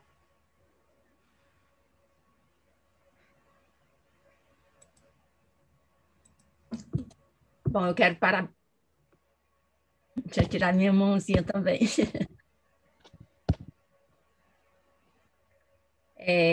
Parabenizar ao professor Moisés, eu acho que a explanação foi muito boa. Ao mesmo tempo que foi muito boa, eu também fiquei muito preocupada da forma como a igreja que eu faço parte está com a pandemia, porque você citou algumas doenças, né, que assim, da mídia, da comunicação, mas aí a minha pergunta nós temos um Papa bastante avançado, né, porque hoje nós temos, graças a um Chiquinho, ao Papa Francisco, nós temos alguns avanços muito grandes, um homem de muita coragem, assim, enfrentando coisas que poucos enfrentam, mas temos uma leva de bispos que são contra ele e fazem um movimento muito forte e são bem conservadores, e eles não são poucos, e tem um espaço muito grande. A minha pergunta então nós temos a CNBB, e a CNBB não tem, pelo que eu entendi, não tem conhecimento ou não tem, não sei se é ingerência a palavra correta, sobre as diversas formas por exemplo, de formação. A formação, eu acredito que deva ter um currículo para a formação. Não tem conhecimento ou cada um faz a seu modo?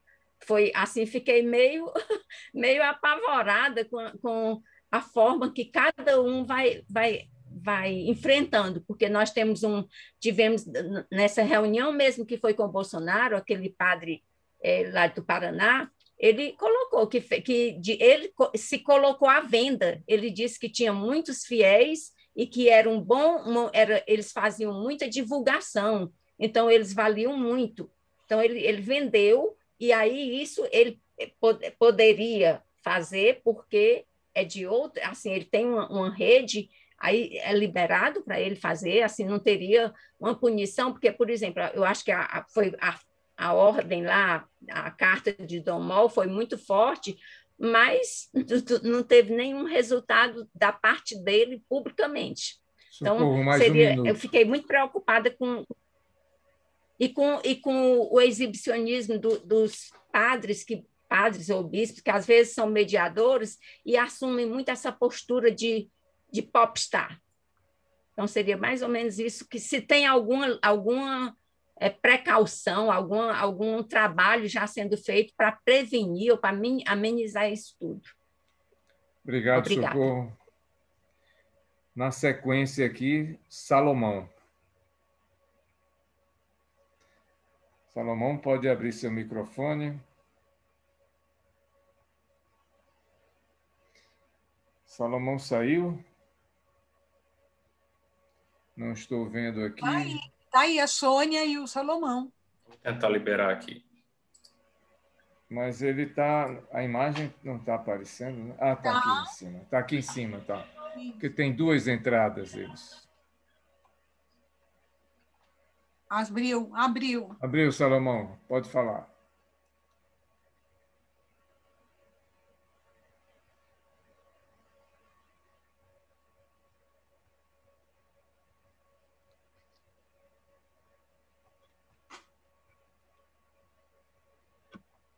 Salomão, nós não estamos ouvindo o senhor. Acho que abriu o microfone, mas continua sem som. A gente também não está sabendo se ele está falando, né? Então, me parecia que estava. Porque a câmera está muito... Está mostrando só a camisa. Salomão, está nos ouvindo, Salomão? Sinaliza aí com a mão que a câmera está muito baixa. Ah, mas não estamos lhe ouvindo, viu? Problema no microfone dele. Então, vamos fazer o seguinte. Glauco, você pode dar uma ligada para ele enquanto a gente passa para o seguinte aqui, o Padre Zeca, para a gente não perder o tempo precioso aqui. Então, eu pediria ao Frei Zeca para abrir seu microfone, enquanto a gente resolve a questão lá com o Salomão. Boa noite, pessoal. Boa noite, professor Moisés. Boa noite. Meu seguidor. A minha questão que eu queria até pedir desculpa para vocês, porque eu moro aqui no Mato Grosso, na cidade de Poconé, e quando fala 18 horas, a gente está nas 17 horas. Quando eu vi, já tinha passado do horário, né? Mas é isso. Acompanhando junto com a reflexão, há muito tempo que eu estou acompanhando e participando também de muitas reflexões sobre a questão da mídia e o envolvimento da nossa igreja, a presença da nossa igreja com a questão midiática. O que eu trago como reflexão e até pergunta para o professor Moisés é porque até então nós estamos discutindo nesse grupo, ou falando desse grupo, de certa forma, de uma comunicação institucionalizada e uma que a gente consegue dar o nome, consegue dizer praticamente quem ou quais são as instituições que fazem esse papel do católico na comunicação. No entanto, nós estamos já há um bom tempo com personagens católicos que assumem uma comunicação e que essa comunicação causa um certo dano na nossa comunidade, na nossa expressão de fé. É o meu grupo de pesquisa, por isso que eu estou falando sobre isso. De certa forma, o padre Paulo Ricardo e o Frei Gilson. Então, são dois personagens que, de certa forma, têm um poder midiático muito maior, de uma linguagem, de uma narrativa não tanto acessível ao que a gente está falando quanto CNBB, por exemplo. Então, a minha pergunta para o Moisés é por que nunca se chega a um stop na situação da narrativa desses dois, principalmente, que é o meu grupo de pesquisa, é sobre esses dois, né? Porque, por exemplo, eles trazem uma leitura como verdadeiros representantes da Igreja Católica e da moral católica, desafiando muitas vezes a centralidade do próprio Vaticano, do próprio Papa Francisco, e eles são, assim, de 5 milhões a 4 milhões de pessoas acompanhando e a gente sofrendo nas comunidades para poder lidar com essas narrativas. Por que a nossa igreja não consegue chegar a um consenso com esse pessoal nessa dificuldade de comunicação? Porque eles estão fazendo um mal muito grande. Basta ver o que foi a campanha da fraternidade com a questão do Centro Dom Bosco, né? É isso, a minha questão é essa. Muito obrigado, Frei Zeca. Glauco, tem alguma notícia sobre o microfone do Salomão? Então, vamos na sequência. Temos o Luiz Gonzaga. Luiz Gonzaga, pode abrir seu microfone.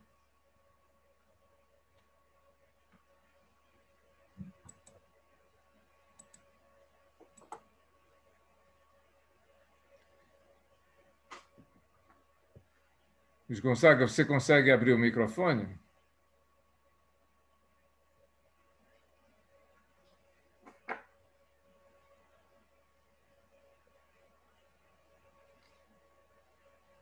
Deixa eu ver se... Pronto, abri. Pronto. Então, 3 minutos, Luiz Gonzaga. Está terminando aqui. Na verdade, o que eu iria falar, o professor já fez uma referência muito importante no começo, que é sobre o sistema de rádio, e aqui falando do sistema de rádio da rede católica, né? Eu venho de uma região que é muito forte, o sistema da rádio católica, que é na região do Pajeú, em Pernambuco, né? E a rádio, principalmente a Rádio Pajeú, foi criada em 1959, e ela tem um papel relevante não somente na região do Pajeú, mas também como fator de radiação de informações importantes para as comunidades e, sobretudo, para as comunidades rurais, né? Então, eu acho que o professor falou com bastante precisão sobre a importância do rádio. Eu sou um defensor, assim, não sou do ramo, mas a rádio, para mim, é uma ferramenta fundamental de comunicação. Aí fica uma pergunta. No sistema de rádio e comunicação, esses grupos de televisão, ele também tem um grande potencial também de inserção nessas rádios, né, junto das chamadas das rádios católicas. E aqui eu vou me reportar a uma empresa de comunicação popular de São Paulo, que é a Oboré, né? O Sérgio Gomes, que é um comunicador extraordinário, e durante muito tempo eu tenho uma militância muito forte como advogado da defesa dos trabalhadores e das trabalhadoras rurais. Então, esse sistema de rádio ele teve um papel importante e ainda hoje tem um papel relevante de comunicação com as comunidades rurais, tá certo? Que seja índios, pescadores e assim por diante, né? E a CONTAG, o sistema CONTAG tem um potencial importante. E eu me lembro, eu vim de Pernambuco para cá. Luiz Gonzaga, mais 1 minuto. No meu tempo, né? Nós somos desse tempo, onde o sistema de comunicação da rádio aí teve um papel importante em relação à erradicação do trabalho infantil. E me parece que hoje já não há mais essa sintonia também em relação ao tema relacionado à criança, né? Que seja na rua ou que seja criança que estão nos canaviais e em outras atividades. Obrigado, Luiz Gonzaga. Então, voltando aqui a palavra para o professor Moisés. Tá ok. E mesmo, Salomão não vai conseguir, não, João? Ainda não. O Glauco ainda está ajudando. Vamos ver se depois da fala do professor Moisés ele já teria possibilidade. Tá bom. Então, novamente, obrigado pelas perguntas, todas muito, muito profundas. Vamos tentar, pelo menos, alimentar a reflexão, né? O padre Thierry fez esse comentário bem importante sobre essa religião do tempo, né, que as TVs manifestam, junto com essa ideia de militância, né? Uma militância até, muitas vezes, para-católica, né? Uma coisa meio paralela, afastada da experiência do catolicismo atual. E eu acho que é isso que o próprio Papa Francisco também denuncia nesses 2 documentos que eu falava, né? Seja na Alegrai-vos e Exultai-vos e na Fratelli Tutti, que é isso, quer dizer, esse contrassenso e essa incoerência de termos mídias católicas que difamam, que caluniam, que se deixam levar por aspectos meramente econômico-financeiros da sua subsistência. Então, a pergunta é essa. Então, para que ter uma mídia católica se é para fazer isso, né? Ou por que expressar o nome católico? Então, assuma uma identidade qualquer, porque essa vinculação com o catolicismo, né? Com a fé cristã, se é para praticar esse tipo de realidade. E, sem dúvida, eu acho que a vinculação mais explícita, muitas vezes, desses canais, ou pelo menos o objetivo, muitas vezes, é financeiro, né?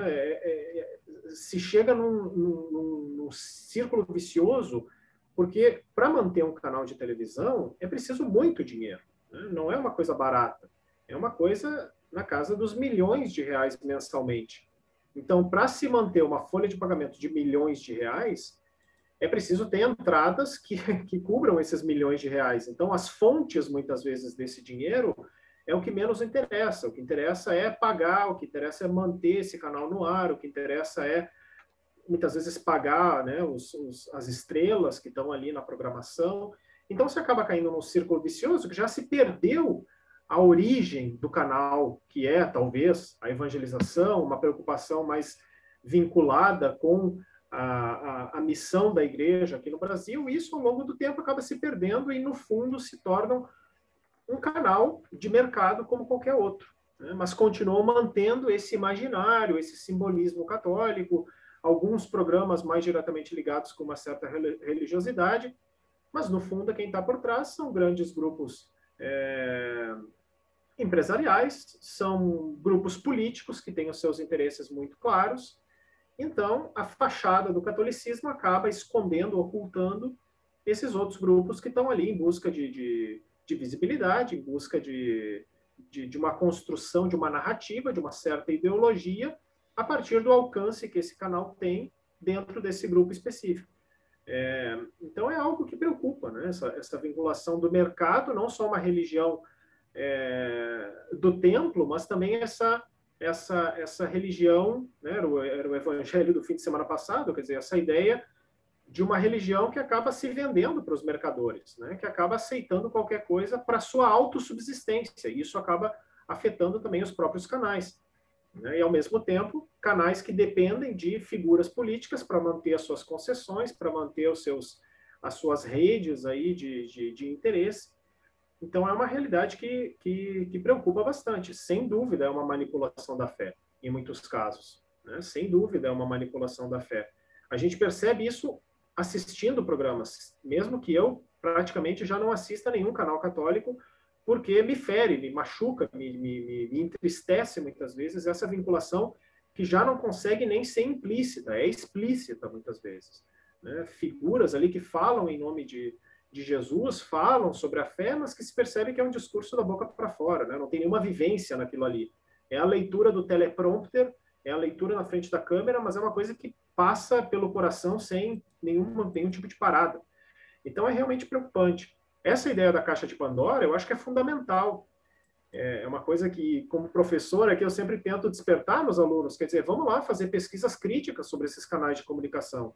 De onde é que eles vêm? Quem são essas figuras por trás? Como é que nasceu? Quais são as relações de poder que se dão hoje, seja do ponto de vista econômico, seja do ponto de vista político, a ponto de se chegar num escândalo como esse da Paeter, né? Quer dizer, como é que se deu esse percurso, né? Esse Centro Dom Bosco, por exemplo, que também fala, de um ponto de vista católico, se assume como católico. De onde é que saiu isso, né? Quem é o fundador? De onde é que cresceu? Quais são os interesses em jogo? De onde é que vem o dinheiro para manter toda essa comunicação, né? Eu acho que aqui a gente precisa de um bom jornalismo investigativo, mas também do ponto de vista da pesquisa, né? Que enfim, pessoal da sociologia, pessoal da comunicação, se interesse também por esse tema do ponto de vista da comunicação católica, né? Que vem ganhando aí uma dimensão já nacional, né? Negativa a partir desses escândalos. A Socorro falava dessa questão da CNBB, né? Cada um faz a seu modo? Eu diria sim. Infelizmente, cada um faz a seu modo, né? A própria nota da CNBB, no caso do Bolsonaro, ela reconhece, quer dizer, que algumas desses canais de televisão são geridas por associações, né? Outras por congregações religiosas, mas outras são particulares, né? E outras estão vinculadas, digamos assim, a dioceses. Então, talvez essas vinculadas a dioceses tenham uma linha editorial tentativamente mais ligada com pelo menos a CNBB, com as pautas da CNBB, porque, enfim, respondem ao bispo, né? Então, também depende de quem é o bispo. Mas, pelo menos, tem uma autoridade que consegue supervisionar.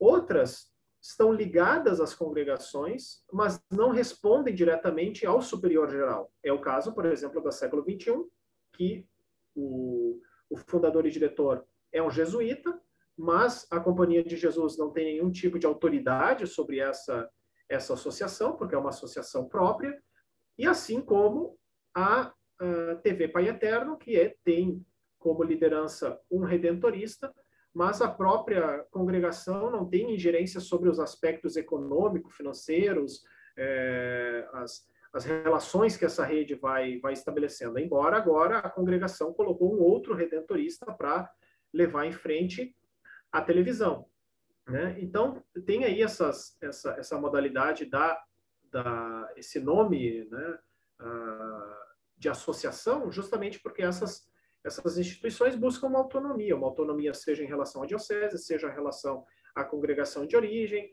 seja em relação a qualquer outra coisa, para ter uma autonomia própria. E isso gera um problema muito grave, né, do ponto de vista da Igreja do Brasil, né? Como retomar essa comunhão. E a questão dos padres popstar é um pouco isso que eu falava no início, quer dizer, mesmo que hoje, nos últimos anos, a questão da comunicação venha ganhando importância, inclusive na formação dos seminários, o problema é que tipo de conteúdo essa formação está promovendo entre esses seminaristas. Muitas vezes é isso, é uma comunicação marqueteira, uma comunicação pensada a partir da publicidade, a partir da propaganda, em que é isso, a busca da celebridade, a busca da visualização, a busca da fama, né? Então, é um problema bastante grave. Esses jovens já chegam ao seminário buscando isso, buscando fama, buscando visibilidade, buscando serem reconhecidos, e muitas vezes encontram na comunicação um caminho mais rápido, digamos assim, para esse carreirismo, como denuncia o Papa Francisco, né? Então, tem algo bastante grave aqui, que eu acho que o Dom Moll, né, vem também buscando no diálogo com os bispos essa perspectiva crítica na formação dos seminários, no modo como a comunicação vem sendo pensada também no nível diocesano. Frei Zeca, muito prazer, né? A gente já se comunica aí em rede, nunca tínhamos nos visto, pelo menos estamos nos vendo aqui. E essa pergunta que você levanta é também bastante preocupante, né? Essas figuras... o padre Ricardo responde a um bispo, né? Então, toda essa crítica que nós fazemos certamente já chegou ao bispo. Por que esse bispo não interveio de algum modo? É uma grande pergunta, né? Como que esse padre Ricardo continua falando certas coisas sem nenhum tipo de problematização, sem nenhum tipo de controle, né? É uma pergunta que tem que ser respondida a partir do superior direto dele, que é o bispo da diocese a qual ele está ligado, né? Muito embora, muitas vezes, outros padres, inclusive, pedem a dispensa da sua, não sei o termo canonicamente correto, mas buscam vinculação com outras dioceses, ou se desligam das suas congregações e buscam a vinculação com determinadas dioceses, porque sabem que assim também vão ser autônomos, né? Então, é um problema, digamos assim, muito anterior à comunicação propriamente dita, né? Envolve outras questões em jogo aí, que talvez a psicologia responderia melhor, né? E tem outras figuras, por exemplo, esse rapaz, Bernardo Kister, né, de Londrina, que é um leigo, e aí sim, ninguém tem controle sobre ele, e ele tem também milhões de seguidores nas redes sociais, e ele fala mal de bispo, fala mal da CNBB, fala mal do que der na telha dele, se auto-intitulando como católico, e quem é que pode agora ter algum tipo de controle sobre ele? O bispo diocesano vai excomungá-lo? Como é que funciona, né? Então, são casos bastante complicados, porque são pessoas que adquiriram midiaticamente uma visibilidade e uma autoridade, inclusive, sobre o catolicismo, que se compara ou até já ultrapassou a do próprio bispo local. Então, mesmo os bispos já não sabem como lidar com essas figuras, porque qualquer tipo de censura, qualquer tipo de controle pode ser um tiro que sai pela culatra gigantesco.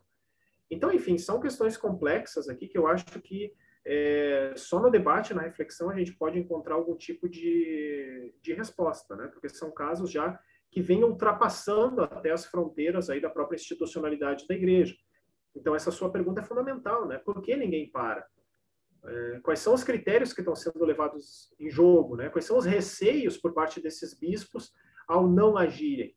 Ou, pelo contrário, estão diretamente ligados e se somam a esse tipo de catolicismo, né? São perguntas que precisam ser feitas publicamente, né? Ainda temos 2 inscrições, viu? Sim, professor. E finalizo aqui, então, com a pergunta do Luiz Gonzaga, que, no fundo, não é muito uma pergunta, né? É mais um comentário, Mas acho que é isso, né, Luiz Gonzaga? A importância do rádio, eu acho que o rádio desempenha um papel fundamental nessas pequenas comunidades. A internet também, de algum modo, que já vem avançando aí em vários rincões do país, então também é uma mídia, de certa forma, alternativa, que permite uma certa mobilização, uma certa comunicação também entre esses grupos minoritários dentro da igreja, esses grupos sociais também. E muitas dessas redes de rádio, sim, estão vinculadas também com as TVs católicas, com determinados canais, que geram, então, redes de comunicação católica, que tem TVs, tem rádios, tem impressos, tem mídias digitais, quer dizer, grandes conglomerados midiáticos católicos, que eu acho que também precisam passar por um processo de crítica, assim como a gente critica, né, esses oligopólios da mídia comercial, acho que também esses oligopólios da mídia católica precisam passar por uma crítica, né? Quer dizer, são também poderes que vão se concentrando nas mãos de determinadas pessoas, determinadas congregações, determinados grupos, que muitas vezes ultrapassam o poder, por exemplo, que, né, a própria tradição deposita na mão dos bispos, né, dos bispos individuais e do corpo episcopal como colegiado. Então, acho que isso tem questões teológicas, eclesiológicas bastante graves que precisam ser repensadas. E, por outro lado, só fecho com isso, eu acho que, do ponto de vista dessas rádios, por exemplo, dos impressos, muitas vezes as questões em jogo acabam respondendo também à própria crise econômica que esses grupos vêm passando. Quer dizer, são grupos que têm uma história, têm uma tradição, e muitas vezes acabam se perdendo pelo caminho porque a crise econômica afeta diretamente o rádio, afeta diretamente os impressos, né? Toda essa revolução digital acaba gerando também essa preocupação. Como manter viva a rádio? Como manter vivo um determinado impresso? Então, acabam sendo feitas aí relações, subserviências, que são criticáveis, sem dúvida, mas muitas vezes, talvez, nessa tentativa de manter viva uma certa mídia, né? Então, tem questões aí bem graves. Eu digo isso porque aqui no Rio Grande do Sul eu acompanhei esse processo, né? Um jornal católico bastante tradicional que simplesmente fechou por falta de verba, né? Um jornal centenário. Assim como uma outra rede de rádio que precisou passar por toda uma reformulação, mas visando o mercado, né? Porque senão não ia poder se sustentar, né? Então, abandonou muitas das linhas de frente vinculadas com os movimentos sociais e vinculadas com os movimentos de base católicos, para poder se sustentar, né? Então, são questões aí que também estão diretamente ligadas, quer dizer, o mercado e as questões políticas afetando, né, centralmente aí a prática da comunicação católica. Obrigado, professor.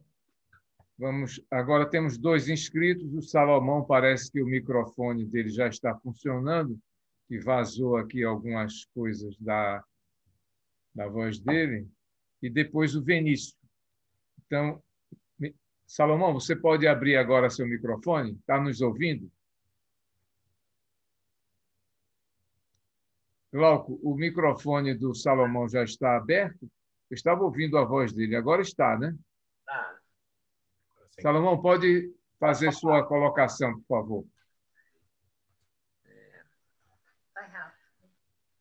Ô, Moisés, em primeiro lugar, eu tinha começado a fazer isso antes, realmente agradecer a sua presença aqui hoje entre nós e dizer para você que você é uma pessoa que é expert em comunicação em geral e da Igreja Católica, é uma pessoa absolutamente competente, para dizer também brilhante, não é?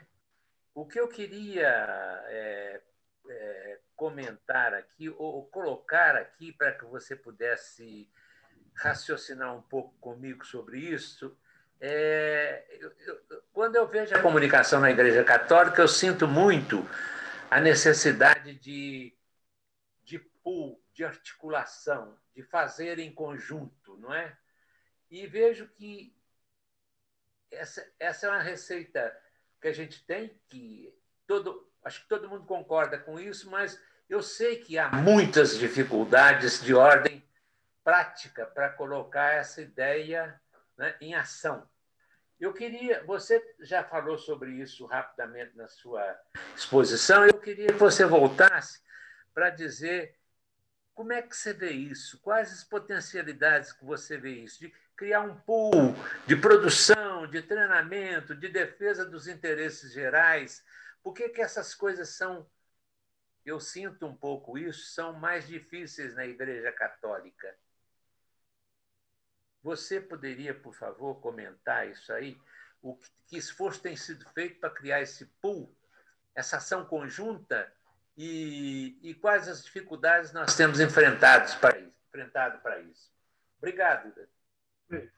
Obrigado, Salomão. Vinícius, você pode abrir seu microfone?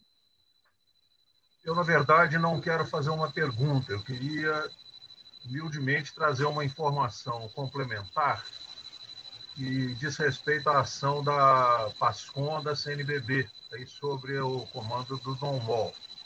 É que no ano passado, depois que houve esse desconforto com aquela reunião com o presidente da República, de alguns representantes de canais de mídias religiosas, por iniciativa da CRB, da Conferência dos Religiosos do Brasil, e com a participação da CBJP, foi criada uma equipe, um grupo, uma comissão, que chamou-se de Observatório da Comunicação Religiosa,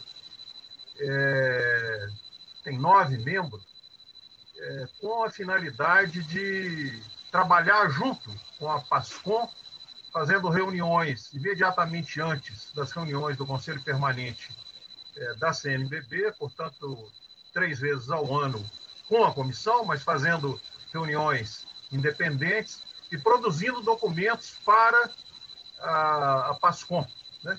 Então, há um esforço, uma tentativa, né, diante da realidade, essa que você tão bem registrou, né, de descoordenação, de cada um fala por si, de ausência da possibilidade de interferência direta. Agora existe um grupo, né, formalmente funcionando, no intuito de observar o que está acontecendo e de colaborar, fazendo sugestões, produzindo documentos, etc., para que se encaminhe algum tipo de solução para essa questão. Eu queria só registrar isso porque foi mencionado aquele documento, né, anterior, antes do Dom Mol, e eu queria fazer esse registro, que é uma iniciativa da CRB e também da CBJP. Só isso. Vinícius, eu tenho a impressão que você já comentou que esse grupo já produziu algum documento, né? um texto base aí para debate, não foi? Esse grupo produziu um primeiro documento, que ainda é um documento não público, que vai ser discutido com a PASCOM nesta sexta-feira, dia 12. Então, professor Moisés, retorno a palavra para o senhor e a gente encerra depois das suas considerações, das respostas e considerações finais. Está ótimo. Bom, Salomão, em primeiro lugar, obrigado pelas palavras generosas aí sobre a minha fala. E eu acho que a dificuldade de criar essa unidade entre as mídias católicas aqui talvez seria importante resgatar até o processo histórico, muitas vezes, de como que esses canais foram surgindo também ao longo das últimas décadas e como que os próprios bispos foram gerindo também o surgimento dessas redes, por que ao longo do processo não foi pensado nenhum tipo de articulação, ou se, pelo contrário, já na própria história de surgimento desses canais, a busca não era justamente por distanciamento. Aqui eu estou falando como suposição, não tenho nenhum tipo de fundamento no que eu estou falando, digamos assim, empírico, mas pode ser um elemento de leitura desses últimos anos, né? Por que nós chegamos como país a ter mais de 10 canais católicos, se não é justamente uma busca de ter uma autonomia, de poder falar por conta própria sem ter qualquer tipo de ingerência externa? Pode ser uma explicação, né? E, por outro lado, questionar por que ao longo do caminho, não se buscou também isso, né? A ponto de ser necessário chegar numa crise aqui, né, nacional, para que se busque mais fortemente essa unidade. E aqui, claro, tem as dificuldades também de ponto de vista a partir de cada uma dessas realidades. Quer dizer, um canal que nasce a partir do apoio de bispos específicos, sem uma vinculação com a CNBB como corpo episcopal, como foi o caso, por exemplo, da Rede Vida, embora a CNBB tenha apoiado, mas são ali alguns bispos que deram origem à rede, né? Depois, padres ligados com determinadas congregações religiosas, o que levou isso sem vinculação com a congregação, né? Então, enfim, são questionamentos que talvez a gente poderia fazer já a partir do processo histórico que levou ao nascimento dessas redes. Hoje, por que é mais difícil? Justamente por isso também, porque são redes grandes, com estruturas gigantescas, com uma certa tradição histórica já. Então, quer dizer, é como fazer uma fusão, uma comparação meio esdrúxula, mas é fazer uma fusão agora entre a Globo e a Bandeirantes, né? Seria uma coisa impensável, quer dizer, porque os interesses são diferentes, a forma de pensar a comunicação é diferente, as estruturas são gigantescas, mexe na folha de pagamento, mexe em questões enormes, né? A gente vem vendo isso nessa reforma que o Papa Francisco vem fazendo lá da comunicação vaticana, que começou em 2015, se não me engano, finalizava em 2018 e ia ter alguns anos de acompanhamento para ver os possíveis erros, que era justamente isso, a fusão de todos os meios de comunicação vaticanos em uma estrutura só, que respondessem a uma gestão única, porque antes tinha o jornal, o Osservatório Romano por um lado, a Rádio Vaticano como uma instituição própria, o Centro Televisivo Vaticano como uma instituição própria, e a gente pode acompanhar nesses últimos anos a dificuldade que foi do ponto de vista até estrutural.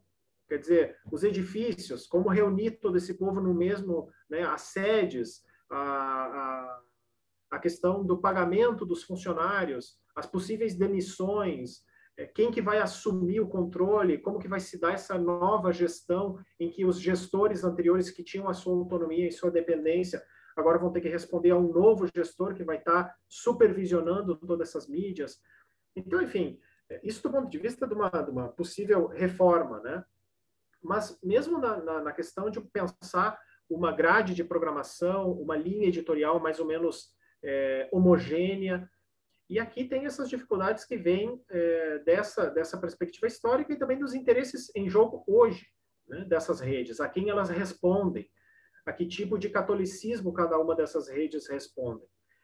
Então, é uma dificuldade que certamente Dom Moll tem nas mãos, ele está muito consciente disso, né, e vem buscando formas de promover esse tipo de unidade, seja com reuniões ainda em estágio inicial, com as lideranças, com os padres midiáticos, mas buscando reunir, pelo menos, do ponto de vista da doutrina da Igreja, do pensamento social da Igreja, para que essas redes atuem em consonância, né? E não cada uma a partir de um catolicismo próprio ou que lhe é mais conveniente. E, professor Vinícius, uma alegria saber que o senhor está aqui, não tinha visto o seu nome, então agradeço também o seu comentário. Eu acho que o seu comentário já aponta para algumas iniciativas que vêm buscando essa harmonização aí dessas diferenças. Só para, né, a gente resgatar um pouco também essa perspectiva histórica, o diretório de comunicação é algo que já vem sendo pensado desde os anos 80 e só foi aprovado agora em 2014. Né? Já passou por inúmeras mãos, inúmeros assessores de comunicação da CNBB, por muitos presidentes da Comissão Episcopal para a Comunicação, e só foi aprovado agora. Isso já é também uma manifestação de como a comunicação é algo delicado de ser trabalhado dentro da Igreja, né? Mexe muito com os imaginários de cada bispo, de como que eles pensam o que deve ser a comunicação católica, e mexe também com esses grupos que trabalham, que lidam com a comunicação católica, né? O Observatório, sem dúvida, é uma grande iniciativa, né? Até me coloco à disposição aí, caso também precisem e queiram contar com mais nomes, né? Me coloco à disposição de ajudar. Eu acho que a PASCOM também vem passando por uma reformulação nos últimos tempos, para buscar justamente uma certa homogeneidade, né? Antes a gente tinha uma PASCOM que era uma pastoral, mas ainda muito dispersa, cada diocese fazendo de um jeito, cada paróquia fazendo do seu jeito. Então agora se buscou já uma marca própria, foram publicados alguns documentos também voltados para a PASCOM, buscando dar uma homogeneidade mesmo, uma unidade de pensamento aí em torno da PASCOM.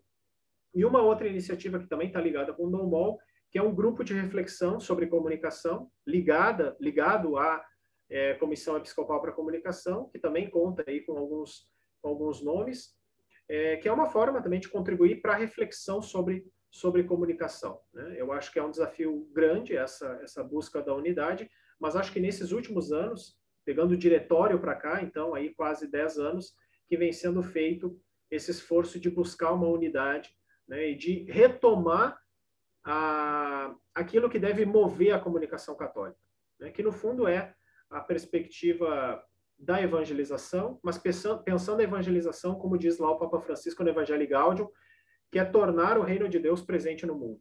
Eu acho que é isso, quer dizer, e portanto tem que ter uma atuação do ponto de vista das questões sociais, do ponto de vista do debate político, do ponto de vista do debate cultural, né? Quer dizer, tem que estar ligada com as questões do tempo, não pode ser uma comunicação só voltada para a igreja como instituição, tem que ser uma comunicação a serviço também da realidade, dos movimentos sociais, né? Das periferias, como vai dizer o Papa Francisco.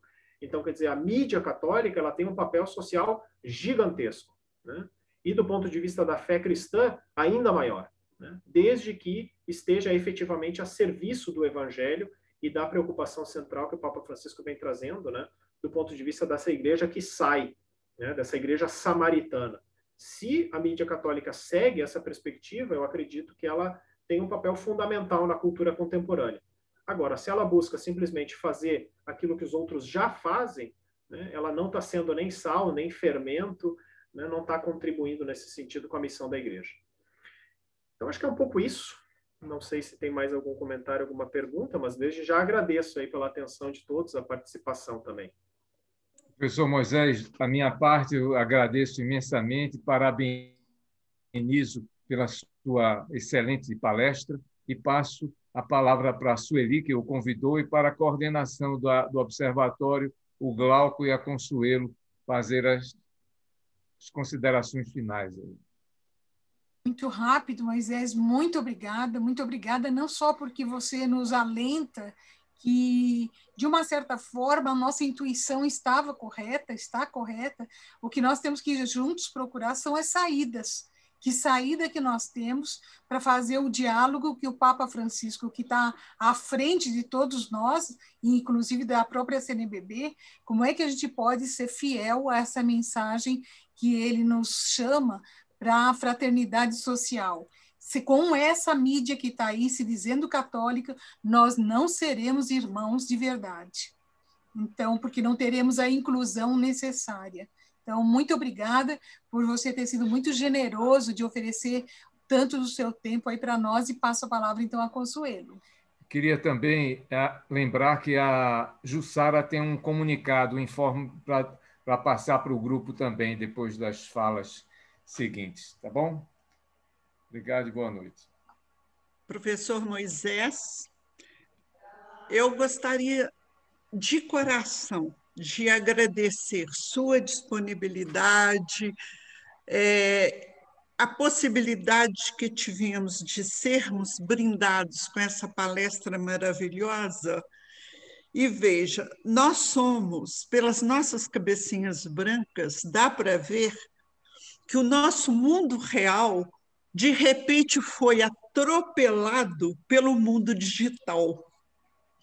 E a gente vive essa dicotomia de tentar correr atrás, porque não existe forma de viver hoje em dia sem nós nos adaptarmos a essa nova realidade. Então, estamos correndo atrás, estamos procurando, e termos amparo de pessoas feito o seu amparo nesse instante é muito importante para nós. Em relação a... Eu sou esperançosa. Então, em relação às saídas, eu me lembro aqui que a ONU não tem um poder de sanção direta sobre um país. Mas uma recomendação negativa dela tem um forte posicionamento mundial. De repente, pode-se pensar em fazer tipo isso. Quais são os melhores programas que a turma progressista da igreja recomenda? Eu não sei, isso me ocorreu agora. Mas, em resumo, muito obrigada por sua participação, por sua atuação aqui, né? E nós aprendemos muito, e se Deus quiser, vamos conseguir fazer um trabalho conjunto, né? E contamos em atender ao seu convite aí, contamos com sua ajuda. Muito obrigada mesmo, viu? Obrigada, foi maravilhoso. Obrigado, muito obrigado. Fico feliz que eu tenha podido ajudar e agradeço, né? Um grupo, como eu disse, tão seleto, é uma alegria ver tantos nomes aqui conhecidos. Para mim foi uma alegria também ter partilhado com vocês esse momento aqui. E fico à disposição, quando precisarem, estamos aí para ajudar também. Muito obrigado. Muito obrigada. Obrigado. Muito obrigada. Glauco, você vai... Muito Depois obrigado. você passa para a Jussara, Glauco? Sim, Jussara, por favor. Primeiro, só lembrar, não sei se eu entendi errado, mas eu entendi que o professor Moisés se ofereceu para ficar no grupo ajudando. Não sei se é essa a oferta. Se for, a coordenação tem que aproveitar e puxar. Continuar mandando convite, né, Jussara? Isso. E segundo, gente, hoje eu coloquei no observatório a campanha. Minhas irmãs, de repente, entraram na campanha, pediram ajuda para elas, e aí a gente acaba fazendo uma rede familiar e caminhando a campanha para os amigos, de ajudar a comprar capotes para os servidores médicos, enfermeiros, zeladores de TNT, para esse pessoal do Agarran. O Agarran, nesse momento, eu acho que é o espaço mais importante nosso no DF de tratamento da Covid. E eles estão desesperados sem capote, sem nada. É claro que seria capote de TNT, que não tem muito valor, mas é melhor um de TNT do que nada. E aí começou uma campanha aí, minha irmã conseguiu fazer um levantamento de preço de capote e achou a unidade R$6. Vocês verem como as coisas encareceram. E tem já um grupo grande já participando, de amigos de cada um de irmã, e a gente está juntando dinheiro para ver se a gente compra o máximo de capote que puder e depois levar lá para o Agarran. Tem uma conversa que eu conversei com a Sueli e o João, que a diretora, ou ex-diretora, não sei se ela ainda está na direção do Simpro, e ela era vice-presidente da CUT-DF. A Meg é uma pessoa muito bem informada, mas ela passou uma informação que a gente não conseguiu confirmar. Consegui sim. Que o Agarran tinha sido privatizado. Na verdade, ela diz que uma OS, uma organização social, está administrando o Agarran igual o hospital de base, que virou instituto. Mas parece que nem isso ainda aconteceu. Ô, Ju, deixa eu falar a resposta da Arlete Sampaio. Pode. Aí a gente ganha tempo, porque já são 8h07. Só terminando. Aí, quem quiser participar e contribuir, nós estamos recebendo grana aí para comprar os capotes. Pronto. Para a gente não divulgar. Jussara, precisamos do número da conta. Precisamos do número da conta. Nós colocamos um número da conta. Eu já passei para você, Márcio. Mas eu vou colocar uma conta lá. Está no grupo. E a Arlete diz, não é verdade. O Agarran segue uma unidade da Secretaria de Saúde do Distrito Federal. Então, não vamos passar informações que não correspondam. Então tá. Ótimo. Obrigada, Moisés. Obrigada a todos. Obrigado. Obrigado a todos. Boa noite. Boa noite. Obrigado. João, E aos convidados que vieram pela primeira vez, voltem, Vanderlei, Kleber, e quem mais que veio? Tem gente que já saiu, né? A Anne. Professor Moisés, Anne Ledu, a esposa. Volta. Quem esteve aqui, volte. Obrigada. Tá bom, obrigado. Boa noite. Boa noite. Boa